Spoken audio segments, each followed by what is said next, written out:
How long does it last? Oh, well, as long as there's mold. There's always mold. Right, but it's... Adam Curry, John C. Dvorak. It's Thursday, July 5th, 2015. Time once again for your Gitmo Nation Media Assassination, episode 736. This is No Agenda. Analyzing ourselves once again and broadcasting live from the Crackpot Condo in FEMA Region 6, downtown Austin, Tejas. In the morning, everybody. I'm Adam Curry. And from northern Silicon Valley, I'm John C. Dvorak. It's Crackpot and Buzzkill in the morning. Wow. Immediately, I notice you're different when we don't have an audience. That's yeah.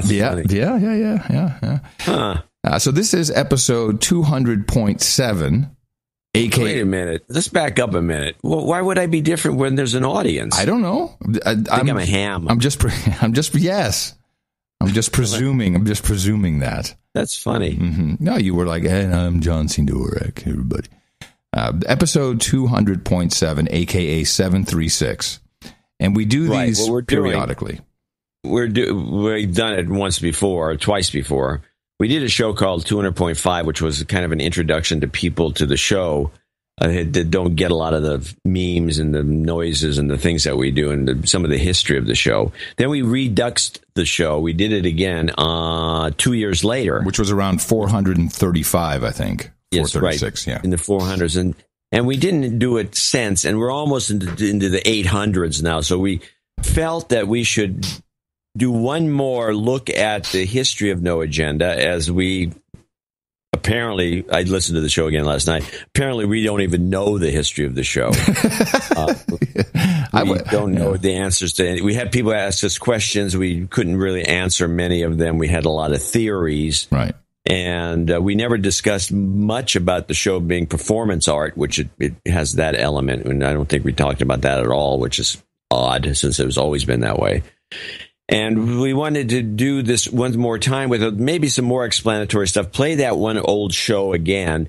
But I want to mention that this will be the last time we do this. We are going to, at some point in the next year or two, do another deconstruction of our own show, but we're going to do it from scratch. Right. We'll have to. We'll start over. We'll probably have to bring the weenie and the butt clip back in a couple which was things. One of my favorite parts of listening to 200.5 again. I was like, oh, yes. Yes. That was actually the highlight of the show. The whole show. I noticed a number of things, though. Well, let me ask you, what did you notice listening to? Well, we listened to 200.6, which included 200.5. What were the things that well, what I heard was a lot of fact of the matter. Oh, exactly. Yeah, no, essentially. Actually. All the crap that we moan and groan about, we had not really... We had not caught on to it, no. In 2012, when this was done. Yeah. We had not caught on to it. Yeah. And so you hear it, and you just cringeworthy. I know. But seriously, yeah, no, all over the place. Essentially, actually, what did I write down here? Whatever the case. Whatever the case, end of the day. Oh, man. A fact of the matter. So does this mean we've gotten better, or are we just anal? I think we're more cognizant. I think it's the self-awareness. I think that's what's important. But I also think that the listeners and the producers that follow us, since we've been bitching and moaning about this, and we just got a letter in from somebody saying, well, no, it's fine. You should be able to say that. And he had all these rationales. We don't want to say it. That's the key. Yeah. But we've made everybody else aware of these little picadillos. Yeah. And I know that this is the same thing like that we're going through when you watch a TV show or you listen to somebody on the radio and they keep saying, the fact of the matter. And at the end of the day. I know, it's horrible. At the end of the day. Well, change your words, change your world. What? Yeah, that's a book I once read. Change your words, change your world. Well, I think that's probably true. Yeah, it makes you speak in another language. And of course, the other thing I know. Well, I'll tell you. I'll say what I noticed. Another thing is audio quality. Big difference. Two forms of it. The 2010 audio quality was terrible. Yeah. And you were bitching about it, in fact. You were saying, hey, my mic sounds like crap. And it wasn't something I could necessarily do anything about at the time. Well, he apparently did something about it because in the 2012 presentation, I sounded great. And now, if you except for the middle bit. The middle bit. No, the cutouts. The cutouts. I would commonly it'd say something like, well, one of the reasons that I've done that is because, and so that's the way it works. It'd be this long, I'd be right. I know lots of dropouts. Yeah. Well, that is Skype that has just improved, and we have much higher bandwidth now.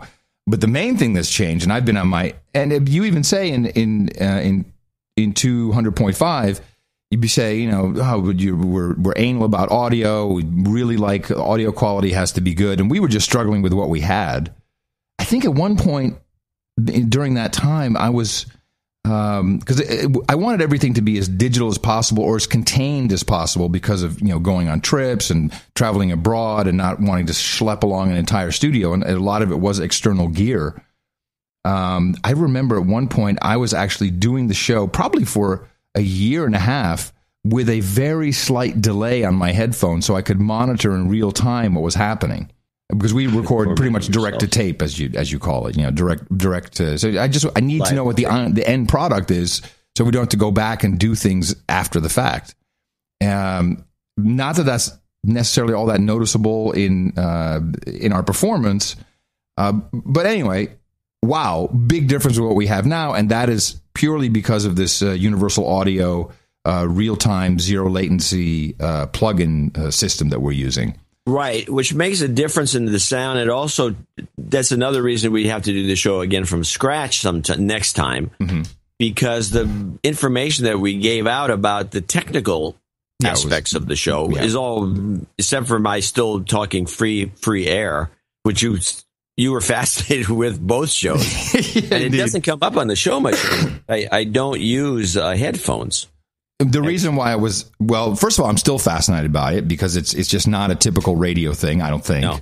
Although, again, I'll use the anecdote. A guy in Vancouver used to do that on the air. Yeah, Vancouver, enough said. Well, it was a big market. Vancouver's not a slouch town.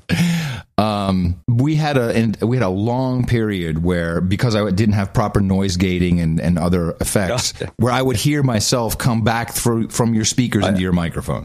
Yeah, and then you'd play the clip. Turn down your speakers. Oh, wow.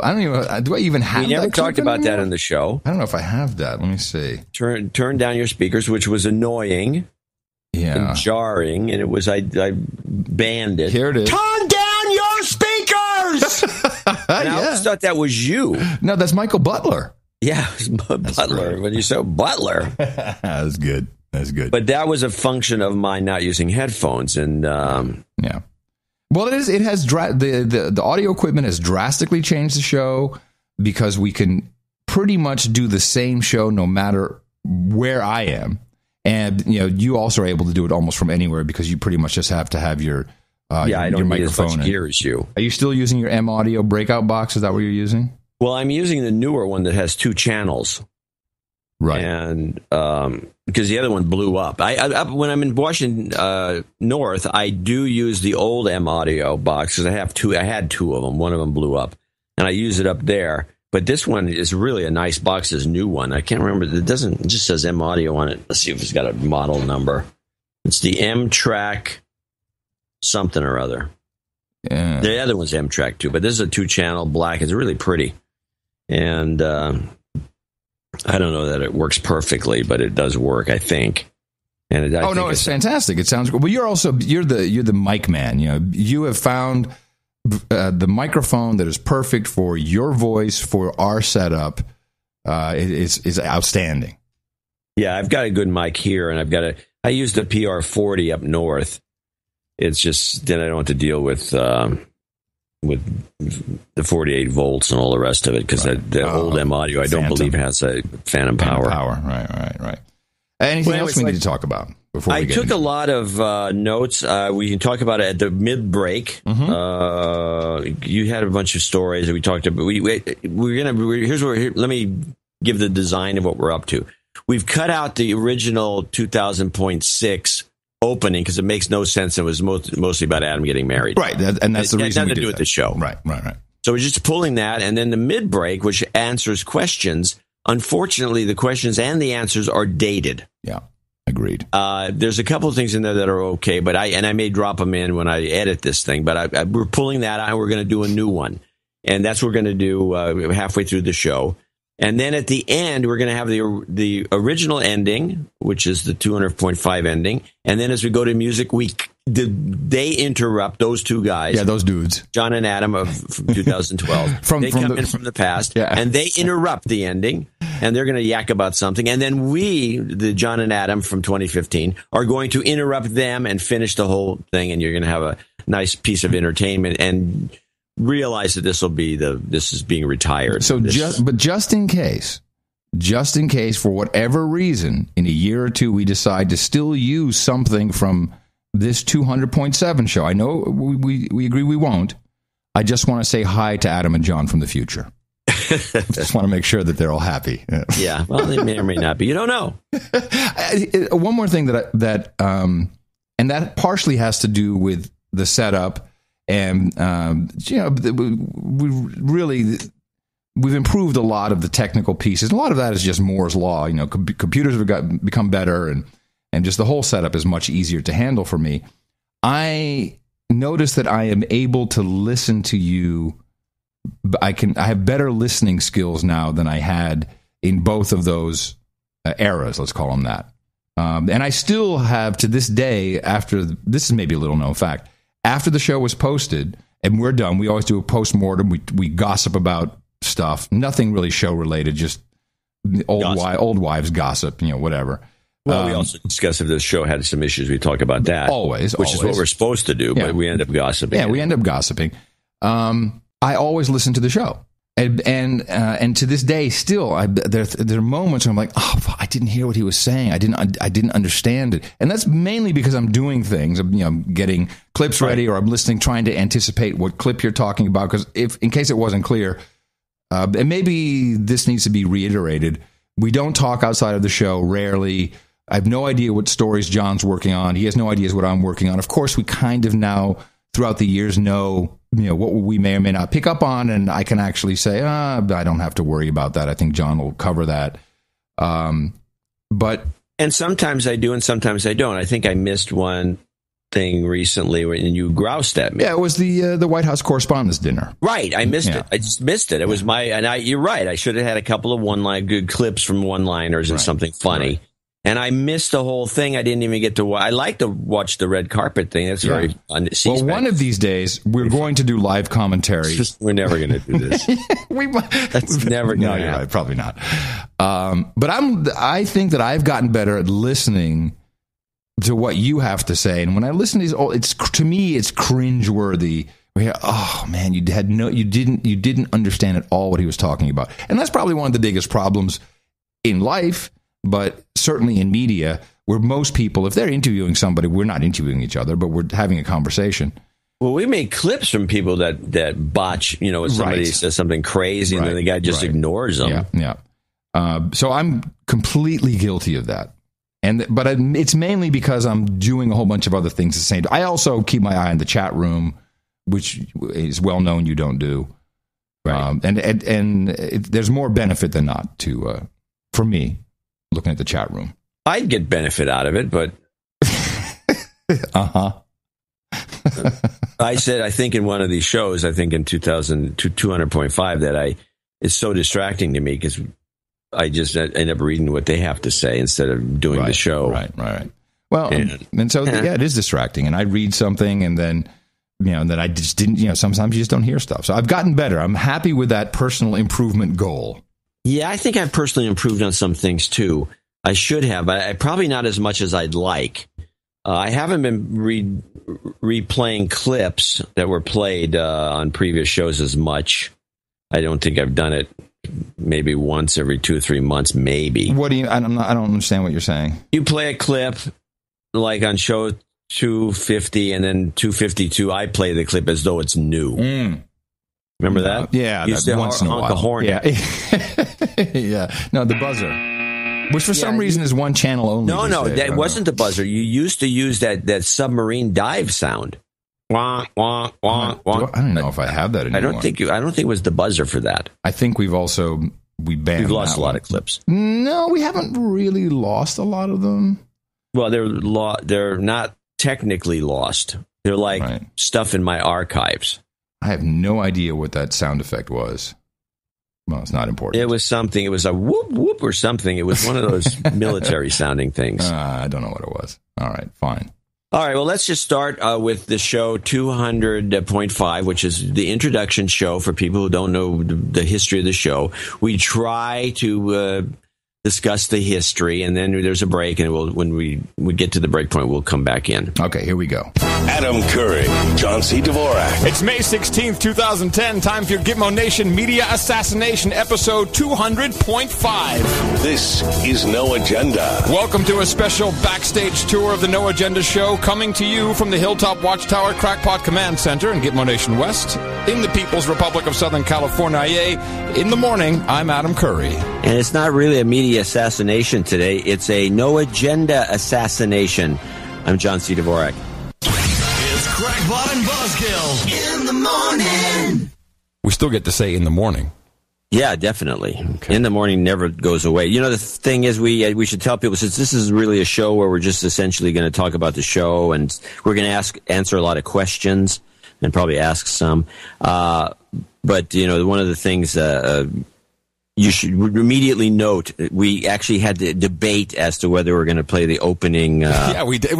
jingle. It's kind of sad that we didn't put the debate on the backstage show. So this is kind of where we, I think on this show, which is driven by support from our producers / donors, supporters, where we kind of bear it all. Not that we have any secrets, I don't think, but people just want to know a lot of stuff that we don't put into the show because, little known fact, we make it look easy. And also, a lot of this personal stuff that they're asking, because I sent out a message on Twitter to get some questions, and we also got a couple of emails, and you worked up some questions yourself. Mm-hmm. To be honest about it, a lot of it is just plain boring. Yeah, exactly. Yes, indeed. You know, John and I have been in fact, you said this on episode 200, we've been in media, in all forms of media, from print. You've probably been around typesetting. Actually, I used to be a typesetter part-time when I was in college. See, it doesn't surprise me. All the way through to today's reality-based television programming and everything in between on mainstream media. And I would say, well, I certainly gave up a number of years ago, and I am patently unhireable by mainstream media. In fact, the last especially after you did that CNBC thing. Well, yeah, that's right. When I said Michael Jackson was probably killed, and they cut me off, and of course now it turns out he probably was. But yeah, the last radio station I was on, which was around the time we started this show, actually. In fact, no, you were doing that show while we were doing this show. Yeah, but I think we started this show. Yeah, but I'd only done a week or two, and then we started doing this show, right? I was doing that first, wasn't I? No, I think you were fired during... I was fired during... We were doing No Agenda when I was fired, but I'd only just started that show. Yeah, no, I think we did it for about a month. Mm-hmm. So, I was trying to think back, because that was, I think, 26th of either October or November 2007. The first episode was like 35 minutes. The good old days. Yes. I was living in London, which did give the show a very different flavor, I have to say. I was also baked out of my mind. Right. Although, you know, to be honest about it, I don't think that was apparent. And I actually argue with you. I don't think your personality's changed that much since you stopped smoking. Right. But there's a couple of episodes there where I remember one time I actually went off on some tangent and I said, dude, I'm so baked. Yeah. And but yeah. I do remember that. But the personality, well, I'm happy to hear that. I'm just more awake and I can do more and I'm more focused. Yeah, and you finally got a rig that makes me sound decent. Yeah, but that's, well, you know, at the end there, we had a pretty good setup. It sounded okay. But this is the best one, I have to say. This is definitely the best one. So, now we met at, I guess, where did we meet, John? Was I in Cranky Geeks? Tangents.com on Twitter asked the question. The real Dvorak and Curry have a unique relationship. How did you guys meet? And did you hit it off right away? I'll tell you something. I found in my crap that arrived from the UK, I found a videotape of the CNET pilots where we actually first met for the very first time. Although right, and I believe that was in 1993. 3 or 4, maybe. I think it was 3. Yeah, and I'm going to get one of those VHS to DVR thingies to transcode all of this stuff. But this was when CNET did not have a website. In fact, I registered CNET.com and said to Halsey Minor, "Hey, dude, I'll do your email if you want. You might want to have a web thing. That I think that would be more appropriate for what you're doing here. But all right, they paid me like $20,000 to do that pilot, which was nice." And you were doing kind of a McLaughlin Group type roundtable as the pilot for that show. Yeah, that's kind of interesting because with CNET, they actually went through a whole bunch of people before they decided they wanted me to do it. And I didn't really want to do it. I actually, to be honest with you, I never wanted to work for CNET. But I did like the idea of watching Kevin Wendell at work. Once they brought him on, he was the guy from Fox. Yeah, he's a guy from somewhere. He's a Hollywood guy. He had set up the Fox network. He was one of the driving programming forces behind Fox. I don't remember that. Yeah. Whatever the case was, he was a slick operator, and it was fun to watch him work. And but they first wanted Leo Laporte to be the McLaughlin guy, and Leo wanted to do it badly. He's always wanted that sort of gig. Mm-hmm. And it's because it's very serious and it's this and that, but they had me do it, but that never got off the ground. It just wasn't going to work, and so then they gave me some other job being a kind of a clownish co-host with Gina St. John. Oh yeah, well they offered me to move out to San Francisco and be there full time, and they offered like really low salary but 2 million shares of stock, and I declined. Yeah, well, that was an error. Well, who knows what I was like. Well, I know it's a crapshoot. I did the same thing. Yeah, I screwed up. I said, how many shares outstanding? Well, it was vague, right? I was like, you know what? I got a pretty good thing here at MTV. I'm good. So anyway, we met in '93 casually. Very casually. But, we followed each other's careers a little bit, but then I was kind of triggered by that when you had your moment of richness. And I was floating around Europe, and I ran into a newspaper with one of these papers. I think it was a Dutch story somewhere, and it had a picture of you, and you're some superstar in Holland, and this is unbelievable. So how this guy makes so much money? Yeah. And so then you showed up in town again, and so then we just kind of forced myself on. But wasn't it a yes? And that was nice. But wasn't I on Cranky Geeks when we connected? No, I think we met up first, and then I put you on Cranky Geeks. Well, where the hell was it, John? Because we did an email exchange, and I said let's go have lunch or something. We had our lunch, our initial re-meeting lunch at Fringal.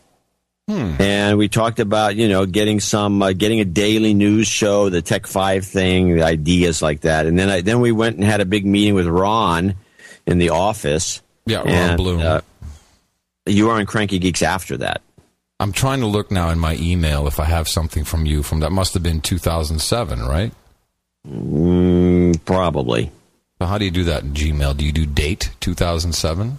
I don't know. Anyway, that's basically the story, and then we I don't know. Then we just kind of naturally got along. We really don't know. That's the answer. We really don't know how that happened. We actually get along just in some funny way. It's not really explainable. It's like, you meet somebody and you've known them for a long time, so you know that they're obviously not assassins. So of course, that may not be true. But whatever the case is, you've always had, you had an acquaintance, and then you decide that, now you're working together. It's almost like, where people meet on a Hollywood set and then they're hanging out a lot and then they go off their separate ways. But instead of going off our separate ways, since we were both at Mevio, we decided to start doing a show. And now it's debatable is that, how it got named, when we started. I think I came up with the name. I don't know if that's true. I think you're the one that approved the name. Are you going to tell me it was your brain fart? I think it was. I was saying, well, we got, we got No Agenda, and then you said, let's call it No Agenda. Yeah, that sounds about right, actually. And that sounds good. Something like that. Yeah. And then as it evolved, we got into other things which were kind of the same kind of like, we don't know who came up with the idea. I mean, the donation thing. Well, before we get to that, because the show started off with a very different format. It was, in fact, I think our first show was on a Friday, and like a Friday afternoon, Friday morning for you, and we would just talk about stuff. And I would grab the Financial Times, but we would also just talk about stuff, the difference between America and Europe. Right. And it was just like a casual conversation. Yeah, just like a conversation. And this was, in my opinion, I've always felt that two guys, an interesting conversation between two people is interesting to everybody.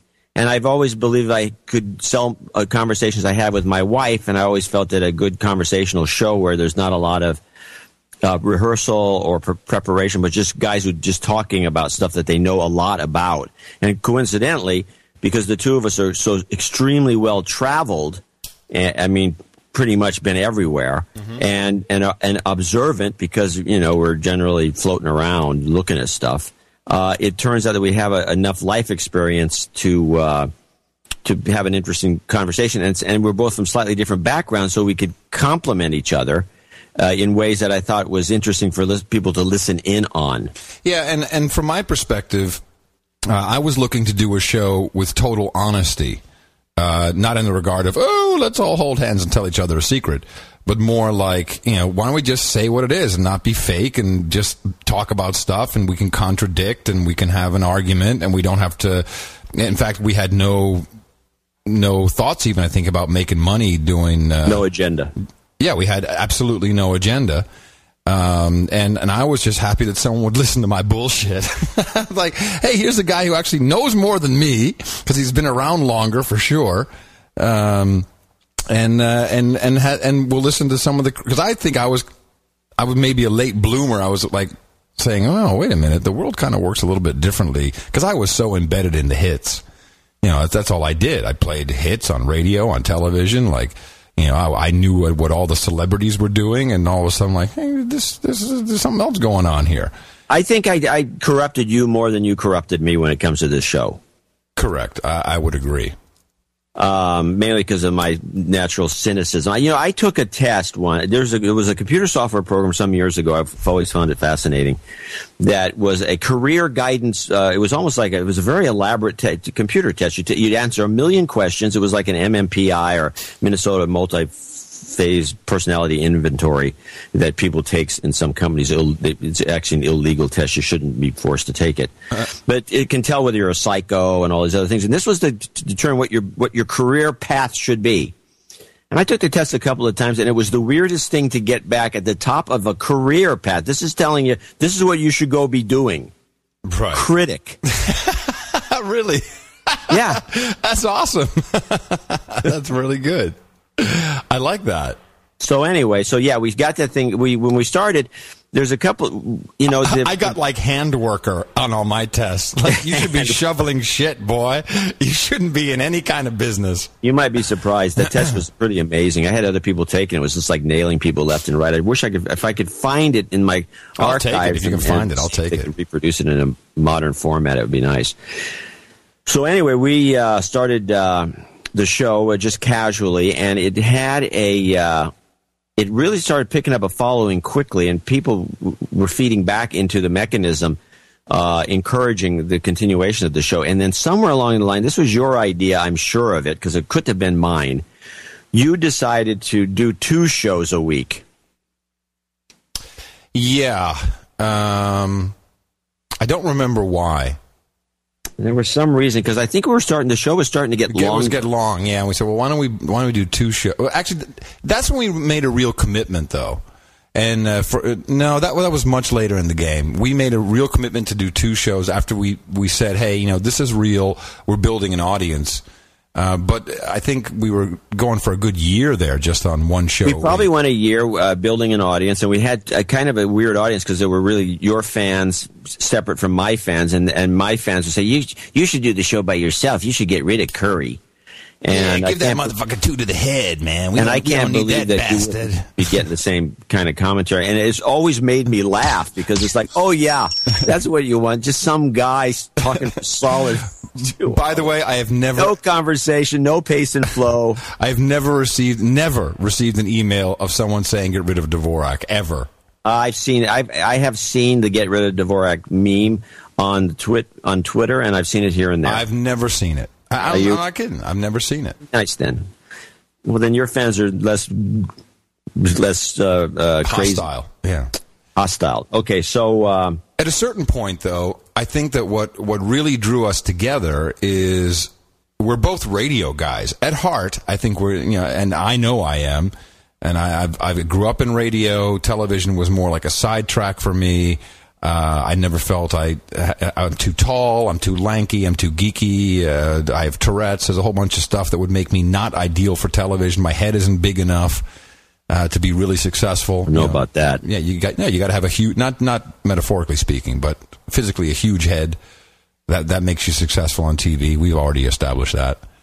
But it was our I think our mutual love of radio and the art. I love radio, and the reason. There's a lot of reasons I think it should be explored. One is that fact that you don't have to. It's different. I mean, radio is, and this is basically what we're doing is radio, and it's a modern form of radio podcasting. You don't have to get dressed. You don't have to primp. There's more than that. It's theater of the mind, is what I like about it. Right, and you can also Well, the theater of the mind part, which is extremely valuable. I don't know. I mean, my first broadcasting training was in I went to Foothill College for a while and went on, and I was on the radio station, and I just loved it. I produced a radio play, and I did a lot of radio. I got a third-class license, which you had to have at one time. Oh yeah, FCC license. I still have mine. Nobody needs them anymore, and I've always liked. And I'm very kind of a sound nut. I like good quality sound, which is why I was always carping on the quality of this podcast. Even when I was doing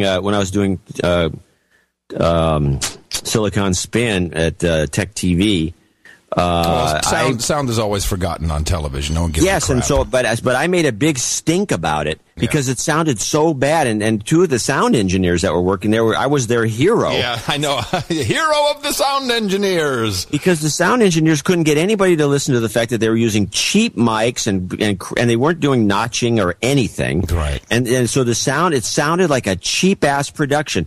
Now the thing that's interesting is that MIT during the Negroponte era, when they had the Media Lab, they had studied this to death, and they had done double-blind studies over and over again, and it kept coming up. If you take a group of people and have them watch a TV show with shitty sound, and then have them compare and then show another TV show with really great sound, like Dolby 5 channel. They watch longer. No, it's not just that. When they do an analysis, they claim the picture's better. Oh, that's fantastic. Yeah, makes sense. And I'm a sound nut, although I've had a lot of trouble, just because of the technology we've been using. But now, so now it's where it should be. I am way into creating a custom sound that gives you something that affects the listener in other ways. By the way, do you have the record button pushed? Oh, yes, I do. So, we have compression. I put noise gates on because I don't want to hear when either I'm talking or there's. By the way, I love silence. When neither of us say anything, the noise gates kick in. It's completely silent. If I didn't have those on, then I'd hear your room. I'd hear stuff, rustling of papers, and that's to me an important part of our sound. And I love it because in the beginning, certainly when we had a huge Skype delay, people would be like, oh, I keep grabbing my my iPod or my MP3 player because I think that the thing is stopped or it's crapped out. But then you guys talk again, and it gets people's attention. Silence is beautiful. Yeah, it does work. And we have a moment of silence every so often. But anyway, so the two of us are kind of we have amenable personalities. So we're complementary. We're not, people say, "Oh, do you work because you're the opposites?" No, we're hardly the opposite. Not at all. We're just complementary. We have different kind of needs, issues, perspectives, but they're not opposite. They're just different. And so it worked out. So we have a show that works. Very rare to do, these kind of partnerships. Somebody else asked a question. Let me go to this one. Who's the star of the show? And of course, would be me. Yeah, exactly. So, right on.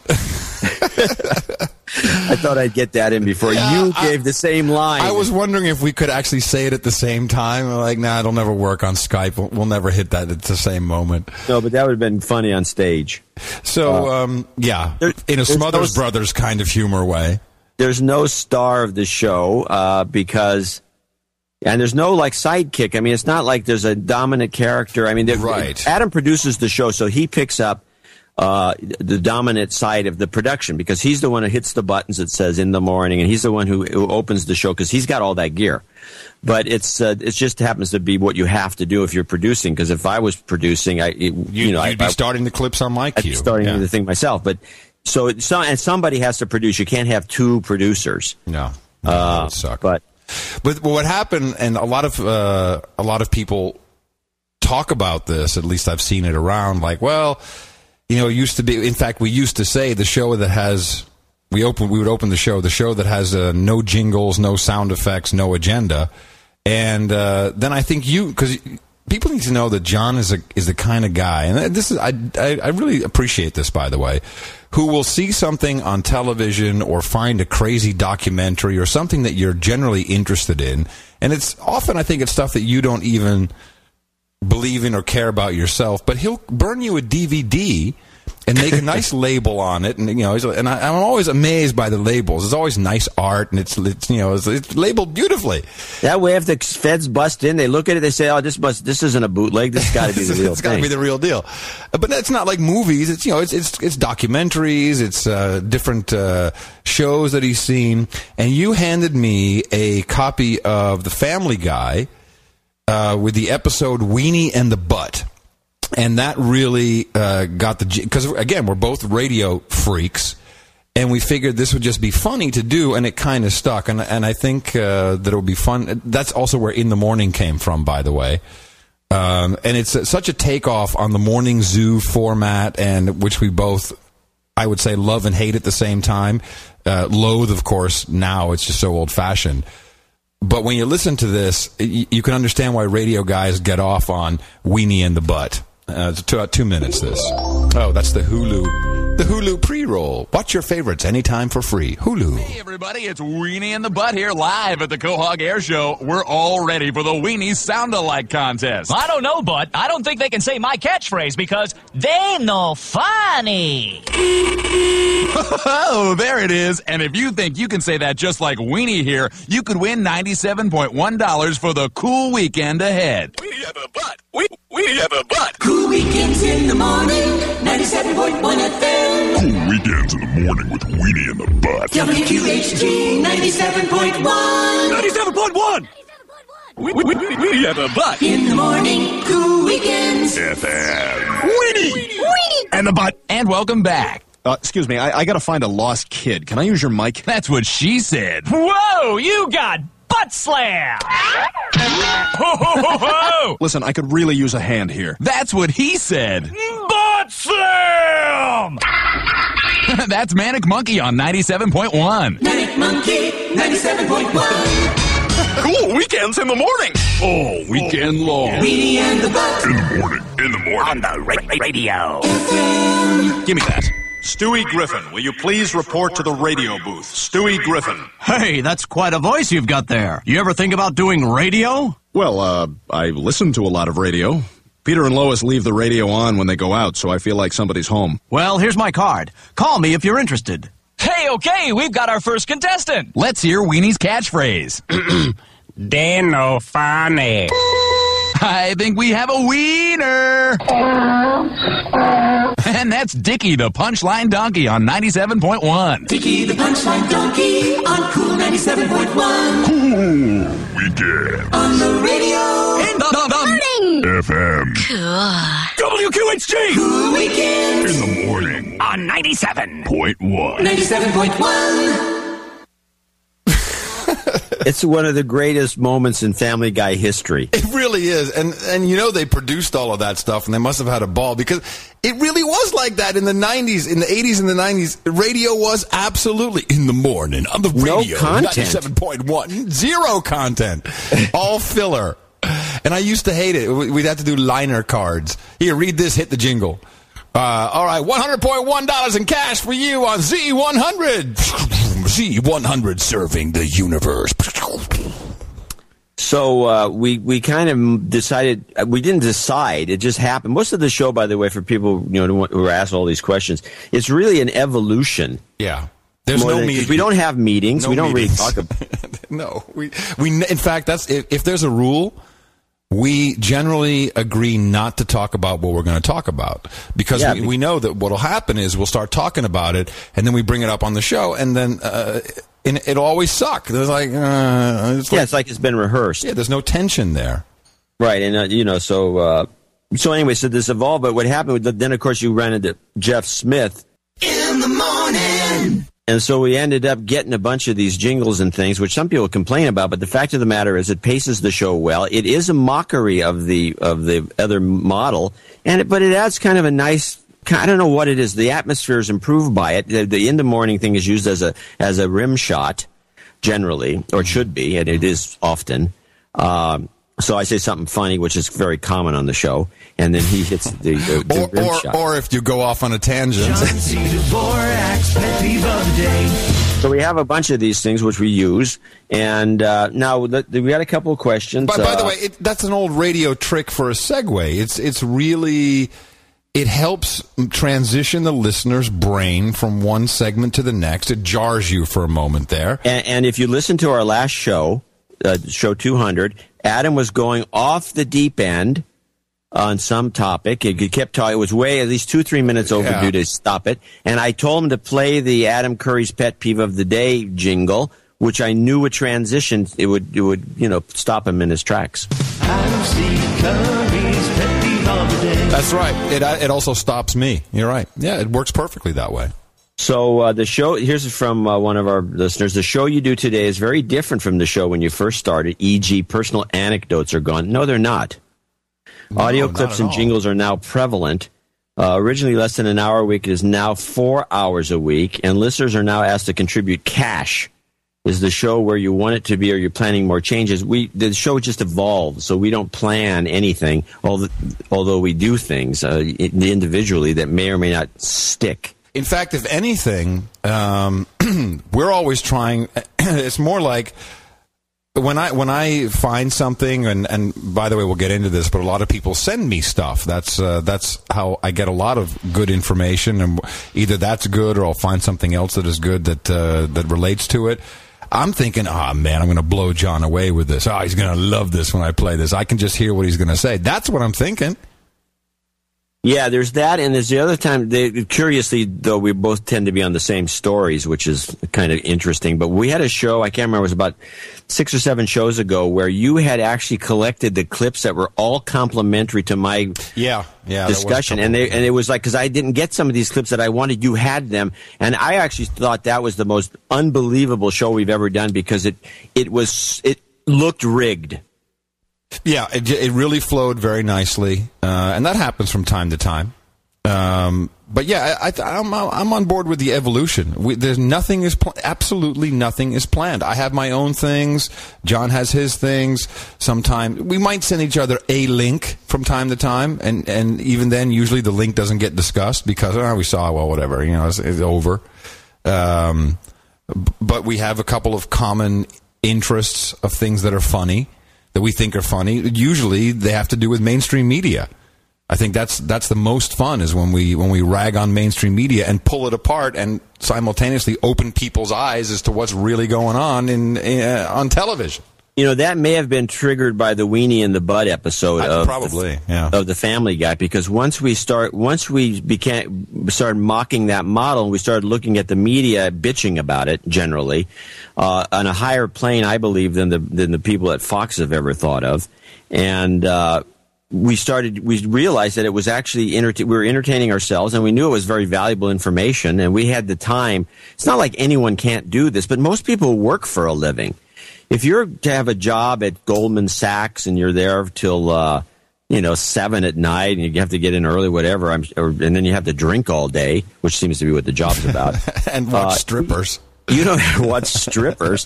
You don't have time to go and start digging around these stories to find the one, the missing element or the kind of the crazy connection You just haven't got time to do it. And then, the fact that the mainstream media doesn't do it, and they don't, is just makes you wonder. So I will say that there were two seminal moments when we had our equivalent of a meeting. And the one is when we spoke on the phone and said, you know what?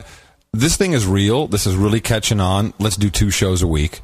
That I do remember. And that was like, whoa, something's happening here. This is really special. We should just do it. And then I even recall you saying, okay, I've got to switch this around. I've got Cranky Geeks on Wednesday. I mean, this is when we started to really integrate this show into our daily schedule, into our lives, because actual work does go into it. I don't know about you, but every single day, here's my system. I have labels set up in my email, like Gmail labels, and whenever I come across something that I think is interesting, or that someone sends me, or that I find, I'll email it and tag it with that label. So I have a label now for show 201. And then the night before the show, that is if I haven't found anything that showed up that I really needed to dig into, which of course can take hours of extra work and investigation, then I sit down and I start to assemble everything into a huge outline of stuff, and then I have to read everything, look at all the YouTube clips, and in the meantime, whenever I can, without destroying my relationship, I'm watching C-SPAN 1, 2, and 3. I'll skim by HLN, CNN, CNBC, MSNBC just to see what they're doing, see if I find anything funny. I find myself watching less of Fox these days. It's just too annoying for me. But C-SPAN I find to be just, I love it so much. To me, it is actual entertainment. And of course, C-SPAN has done a great job with their video library, because all you have to do is remember a line that someone said, which is typically what I'm looking for. You go to the archive, you type it in, search transcripts. It'll search the transcripts and come up with that actual piece of video and cue the video to the spot where the line is. I mean, it's amazing what they've done there. It's a very valuable resource. And, the thing is, on the weekend, they have this, what I really like. I mean, I like the regular C-SPAN, but on the weekend, they have this Book TV. Yeah. They bring these various writers in, and many of them have written crazy books one way or the other, right-wing, left-wing, everything. And they sit them down with a guy who really is a good conversationalist, or sometimes somebody that's in their same field of study. And they talk to him for an hour or more. Usually an hour, and it's like a whole hour, and it's basically it's like books on tape. I mean, you get pretty much the perspective you're looking for. You find everything out from this person. It's just amazing. It's much better than any talk show, Charlie Rose, or any of these commercial things. Yeah, and what's nice about that is I kind of know what you're watching. So I know that I don't have to. And I must say, from time to time, it happens every other week. Probably you'll send me. Sometimes I send you an SMS, a text message saying, dude, C-SPAN 3 now, right? And then we'll both sit down and watch something at the same time. This has happened to me that I've been in the car and I get like a C-SPAN 2 now. I'm like, oh, crap. But I luckily have the C-SPAN iPhone app, and I'll listen to the audio. It's sickening. We're like the guys from the Muppets. It's a little crazy. Yeah, it is. But it's not as though, and the funny thing is, I don't think when we first began the show that we're going to get so heavily embedded into current events to this extreme. And like somebody says, your show was about you guys going out to dinner, and, there was a lot of moments, and we'll still discuss wine and food occasionally when it comes up. But we don't, instead of sitting around talking about our meal, that people can live vicariously through our, steaks and Cabernet. That pretty much kind of just went by the wayside, because it wasn't. I don't know if it was. The audience also drove that, and the only way to measure that is by feedback that you get and the growth of the audience. And it was pretty clear what people were interested in, and they were interested on our take of current events. We're interested in our unveiling, if you will, and this is purely because of our experience, our unveiling of the bullshit and I would say the deception of mainstream media. And I think it's helped a lot of people see things in a different light, and that's what the audience wants. And, John, you and I are both in the audience business at the end of the day. Yeah, and in fact, it is. You can tell by the way people send you notes. I mean, yeah, every once in a while, somebody that was there from the original show, and they kind of like the fact that we have a wine tip once in a while, which I can still do, or there's some observation we made about the trends in food. That's fine, which is now different than me complaining on the earlier show, the show 200, about the raw milk issues. That's a kind of a foodie thing. But the point is that the people that really got jacked up and the ones that are pretty much financing the show because they send in big contributions and say, wow, we like the way you deconstruct these stories, the way you tear them apart, the way you show us, me, as it were, the way you show me that I'm being led astray. People, it's very valuable for people to have some sense of understanding of what they're being bombarded with. So, when did we start asking for donations? That began sometime in 2009. I believe we semi-seriously may have done something in late 2008. And the only reason I can say this because I can look at the PayPal account since we did it as a PayPal thing. And we did it at the beginning, I think, with trepidation. Not complete trepidation, but I think you may have had a little more than I did because I've always felt there was a model of direct support. And I was thinking about this. I have to keep thinking of different arguments because, you know, the ones that do it the best are public broadcasting. And you're right. That's what it was. We were talking about that, and then we were talking about PBS. And I said, why do those dickheads who are clearly shills, not all and all the time, but why do they get away with this, and why do people support that? It appears that we have a large number of people who like us the same way they either currently do or used to like public broadcasting. Right, and public broadcasting also has the issue with the fact that they have commercials, and we really played up a couple of clips that we developed, we found about them admitting that they're underwriters. Let's play that one because we can't play that enough. This was the president of PBS, NPR. Was it NPR? Yes, NPR. Being asked about underwriters. About their underwriters and how the state of affairs, and here was her answer. Okay, moving on to money. How are NPR's corporate underwriting revenues holding up in the recession? And what about foundation grants? Two different stories. Underwriting is down. It's down for everybody. I mean, this is the area that is most down for us. Is in sponsorship, underwriting, advertising. Call it whatever you want. Right, call it whatever you want, and then I think we started to open people's eyes. Yeah, this is kind of the way it went. We started to open people's eyes about how it really worked, and people were like, wow, Monsanto sponsors this, Archer Daniel Midland sponsors that, and we're like, well, okay, so how about the objective reporting about those companies? Well, there doesn't seem to be a hell of a lot of it, and I think a lot of people, this is maybe how it really started, John, and I'm just vague on it, but is people started to send us like $100 and say, well, this is what I would have normally spent on PBS, the national treasure. I want to spend it on you. And I think that's where we said, oh, wait a minute, there's something here. It's an evolutionary show, and like with anything in evolution, just a model, it's very difficult to put your finger on a spot. I mean, we can do the weenie and the butt spot, and that had some influence, and we can point right to it. But the rest of it is always vague because it just kind of evolved. We were actually very, being an open source show, which is another idea that we decided to go with. In other words, we don't care if you steal the show. Wait, I actually do remember I was in New York with Mickey, and it was winter. It must have been winter 2009. And I remember I called you, and I said, hey, this model that we've been kind of, well, not really working on, but that has evolved, it seems to be working. We should really go for this. We should really try. And I think at that point I said, boy, I would love to do this full time. I would love to do nothing else but this. I enjoy it so much.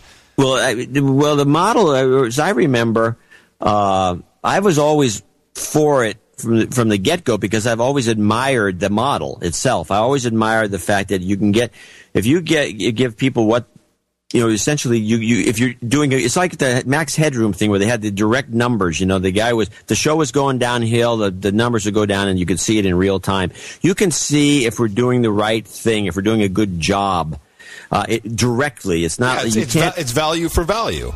You can't go off the deep end. We can't turn the show into like an analysis of 60s music, and that's all we talk about for 2 hours, and expect to get any money from anyone. So we're only doing it. Now, at the same time, we obviously don't want to be pushed around by the audience. We have to lead them as opposed to just doing whatever they want. So you have to have some leadership. This is like a company that, you don't focus group everything. Focus grouping takes you, it shows you what they used to like. But if you want to move the show in new directions or try different things, you actually have to experiment with it. But you will get that feedback. You're going to get a pushback saying, no, this sucks. Don't do that again. And, and then the donations go way down. So it's an interesting tightrope walk, but it's direct support from the listeners. And people have come up with all kinds of different complaints about it. Well, why do I have to spend $100 because I can go see a movie for $50, and they put a lot of money into making those movies, and you guys don't put any money into making this show, and there's this kind of weird kind of complaints about production costs I've been getting every once in a while, and I never had a real good retort for it, except, well, it's different. It's like you're paying for books on tape. It's like a book. We're really competing with books on tape. We're not competing with Avatar.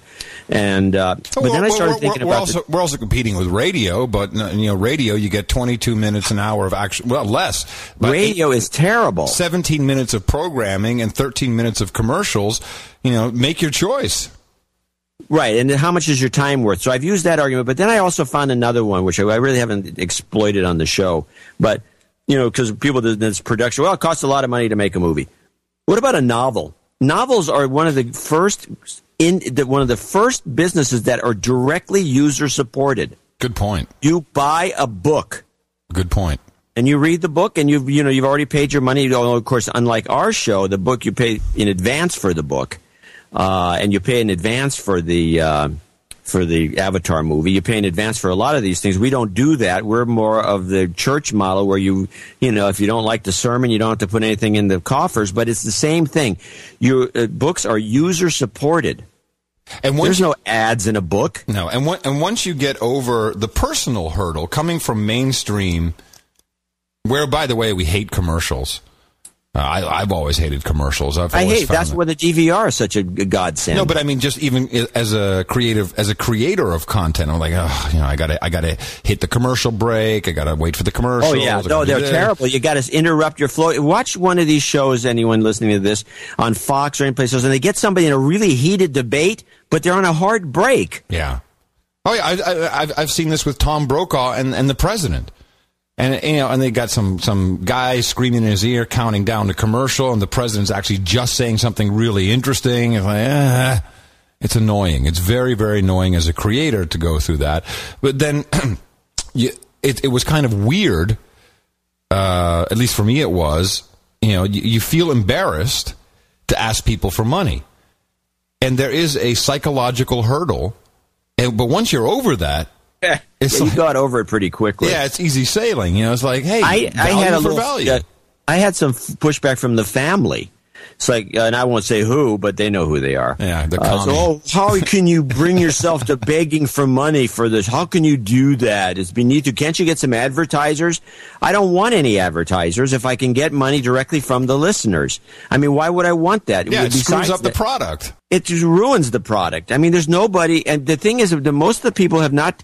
We've taken it to one of the reasons we do this show and we do this, the money, asking for money and support donations, is because, whatever you want to call it, is because it gets us closer to the audience. It's actually a good close connection. You know what you're getting for your money.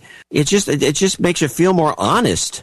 And there's another thing we did, which I know was my initiative, and I think it helped us in a number of ways, is we decided to stream it live when we do the show. And that did a number of things. One, it gave, at least me, I appreciate the instant feedback loop of the chat room. Now, I can't watch it all the time, but Sometimes a punchline will come through, and they're always on a 25-second delay, so it's interesting how that works. But a punchline will come through, or someone might drop a link in there. But I personally, even if I didn't have the chat room, just knowing that people are listening live at that moment gives me an energy that I've always loved doing things live. I'm not a big fan of recording. If I have to record something, it's got to be live to tape, like I do Daily Source Code, like you do Cranky Geeks, although that's streamed live as well now. I just want it live, because then you can leave all the warts in there and all the crazy shit, and that actually makes it more interesting when it's not highly produced. And it also forces us to I think before we were doing it live, it's like, hey, what time should we do the show? Well, I got this, I got that. Now it's like, my schedule is Thursday morning. I get up at the same 6:30. I get up. And from then on out, it's no agenda. Sunday morning, 6:30, I get up. From then on out, it's no agenda. Yeah, I know I have the same thing. Except occasionally we've had to move the show to the Wednesday night. We haven't had that in a long time. No, but we're going to have it next month because I have a travel thing that's interrupting both shows. Which brings me to... Oh, well, let me finish one more thing about the donations. One of the things that when we went into the donation thing, we started asking for money, direct support from the listeners. This has never really been. I've been figuring this out because it's a form of marketing that interests me. But one of the things that people say, well, you can't. I'm sure you're starving to death and you can't do it. Why don't you get an advertiser? They always say. No one except us. And I believe me, I haven't seen anything close. And there may be some religious programming that I'm not aware of. But nobody doing podcasting, professional level, good quality podcasting as we're doing, has taken it serious. Yeah. We are seriously, we have programs. We came up with the night thing. We've got different kinds of the. We also don't call it a tip jar. We don't work for tips. Do this. We're seriously doing this, and it's like take it or leave it. This is the model we're working with. It's going to be a lot better. The product you're going to get's a lot better. If you get anything out of it, you get something out of it. Contribute. I mean, just the way this is new. Do you feel the show serves as more than just a source of entertainment? If yes, what do you hope to accomplish? Well, first of all, let me say, from my perspective, I absolutely see this as a form of entertainment. I hope everyone is entertained by our show. They have to be. If you're not entertained, we have blown it. There has to be a moment where, and entertainment comes in different ways. It can be funny, it can be dramatic, it can be sad, it can be frightening, whatever emotion button we're hitting. It has to be entertainment. Otherwise, why listen? Then it would just be boring. I remember somebody sent us a link. Said, well, there's a couple people that do a show like yours, and they sent us a link to somebody's show that was very much like ours. They deconstructed the news a bit. They tended to not to have our perspectives, but they did a fairly decent job. And it was so dull. They had it was just like this academic, you can't get, it's just the modern audience is the modern audience. And no matter how intellectual you might think you are, you will be better served by someone who feeds you information in a way that keeps your attention. And to keep your attention, you have to have an element of entertainment. Our personalities, generally speaking, I think, are the entertainment. Well, also, and I've only had this one. And my humor, of course. Yes, obviously. I've only had this one other time in my career. Sometimes you just find these magical combinations, and it's not by design. You can't train for it. You can't go to school for it. It just happens, and you have these combos that just work. And this is one of those that just work. In fact, my biggest fear now, and I know what yours is, John, but my biggest fear is you're going to roll over and die one day, and the show will be over. And I know you're 10 years at least, and you're afraid that I'm going to go crazy and leave Mickey and go off the deep end. I mean, I know what you're fearing. That's my thinking. Yeah, I think that can happen any minute. Our pledge asks on Twitter, Mr. Dvorak, your campaign seems to have the momentum of a runaway freight train. Hey, there's the meme. Why are you so popular? I think we answered that question just now. Also, the No Agenda chat folks wanted the moderators should be invited. They've donated a lot of their time. Well, they're invited to listen to the show when we're done with it. Next time, maybe we can do something more for them. This show is the first one in a long time that we're not streaming live, but also this is a different type of show. We're just kind of... So let's answer the second part of that question, though. What do you hope to accomplish? What do you hope to accomplish, John, with this show? I think and this is not going to sound good, because it makes you sound. There's a kind of a. Well, you'll see. Let them eat cake.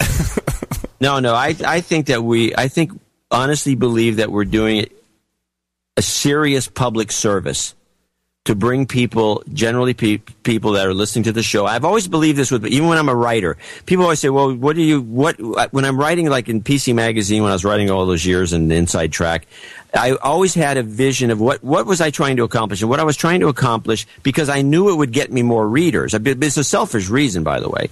I knew it would get me more readers. My concept was if somebody read my column and they're working in a cubicle, and my column was designed to give them an edge over the guy in the other cubicle who wasn't reading my column. And I've always believed that this is the value proposition, a phrase I hate.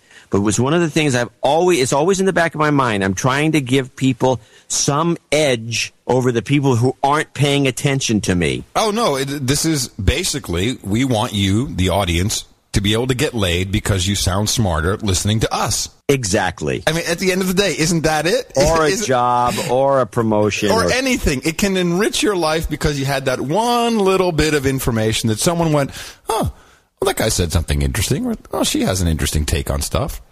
And for me, it's that. Maybe it's just that. Now, this is... for you. No, I'll tell you what it is.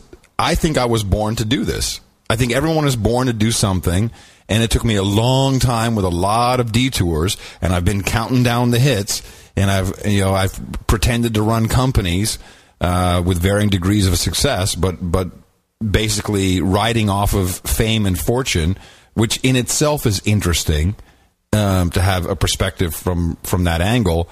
But I love this. I so love it. And, people say, man, you work really hard. You do a lot. We have house guests, and they'll be like, my God, Adam's always on that thing, and he's editing, and he's recording stuff. Yeah, I love it. And it doesn't even feel like work. I love this. I love what we do. I love what I do.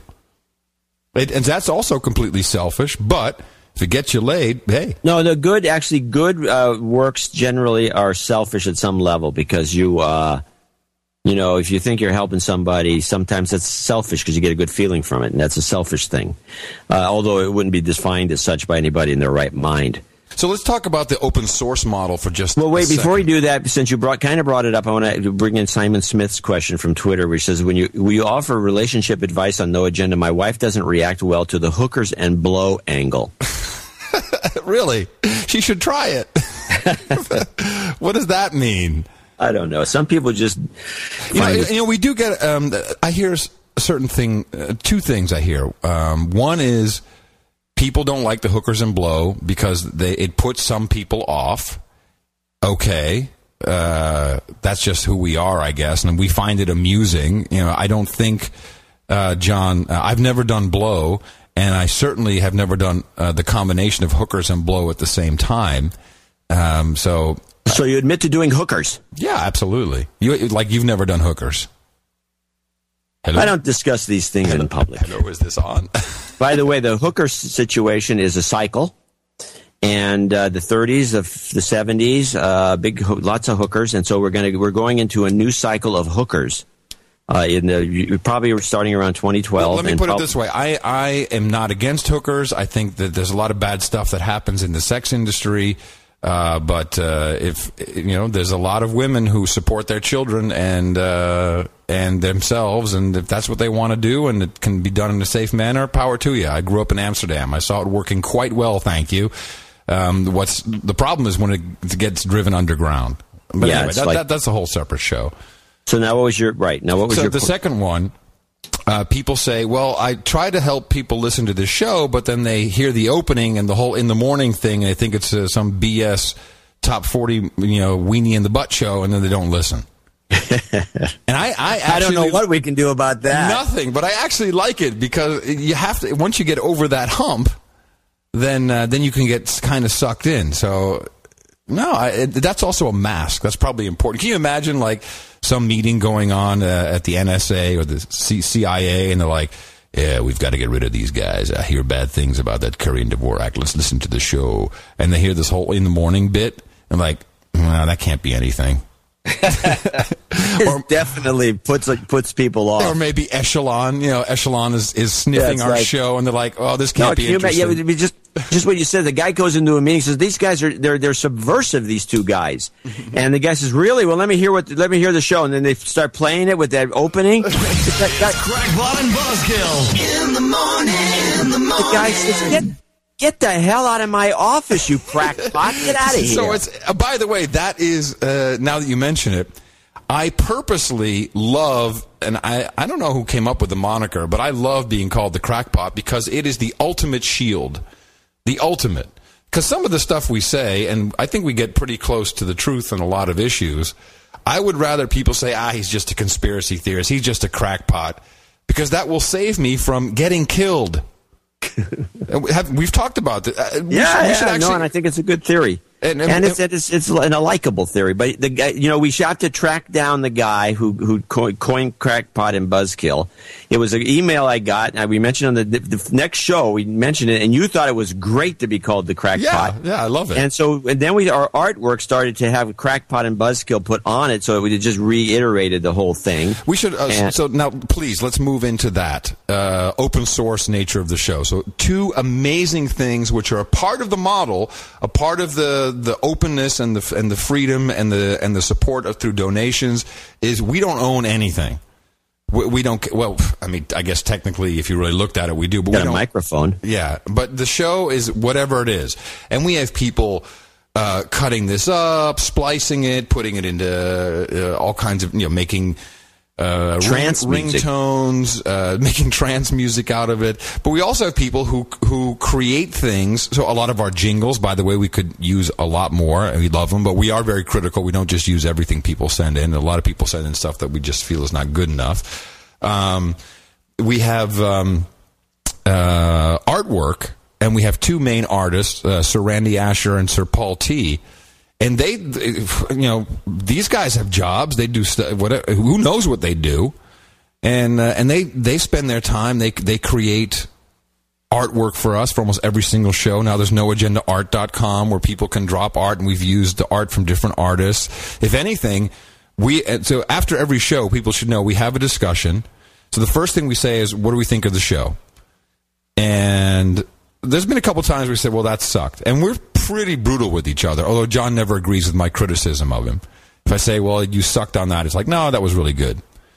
And if you criticize me, you're usually right, and I just take it like a man. Ha! So we talk about that, and then we talk about... essentially it's a post-mortem that most publications do. Yeah, then we'll say, what do we call the show? So we think about what will get the best SEO results, what will people be searching. We want all those accidental hits. And then we have to choose from the artwork. And that is sometimes the hardest part because it's so good. We don't want to, have one guy put off over the other guy because they both sent in something great. That's a hard choice sometimes. Yeah, it's amazing. We have, and there's other artists waiting in the wings that contribute on an occasional basis. We have some tremendous support from these guys. And then, Asher set up his own T-shirt shop and through, I don't know what mechanism, and, we help him out. NoAgendaStuff.com. Stuff. Yeah. And we have, all these guys, and we've encouraged it, and we don't have our name trademarked. Somebody came up with an email the other day that sent it. Well, I think I got a good promotional idea. Why don't you trademark In the Morning? And then every time you hear anybody saying it on any show whatsoever, send them a cease and desist order, and then they'll promote you. And you'll get free publicity. Although funny. It's actually a funny idea, but it's not our model at all. No, it sounds like work, and that's one thing we hate. We don't want to do any work. We actually don't want to do anything. We just want to do this show. We don't want to have any extra work. We don't want to do any, extra promotion stuff that involves leaving a computer. All right, we're going to interrupt right there and talk about some of the things that we talked about on that show. And then also we're going to maybe do a little bit of a reiteration of what our commentary was 2 years later, where we corrected ourselves because after 2 years, from 2010 to 2012, a lot changed. a lot changed, and we're going to discuss a little bit of that, and then we'll get back to the show. But let's talk about a couple of things. I wrote down some notes on this. Can I say something first? Sure. I want to thank you for putting up with my shit. We cut the whole middle part. The same state. It didn't, yeah. No, you know what I mean. You were insulting in some spot, yes, and I apologize for that. But at one point you said, we're talking about what is our greatest fear. I'm like, I'm afraid that you're going to drop dead one day and won't have a show.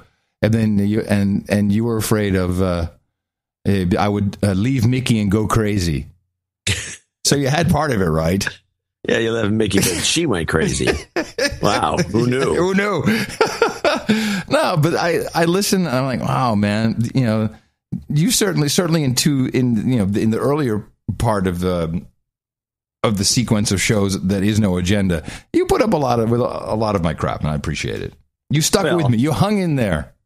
Well, I knew we had something going, and then you had this episode 100 where I wanted to quit.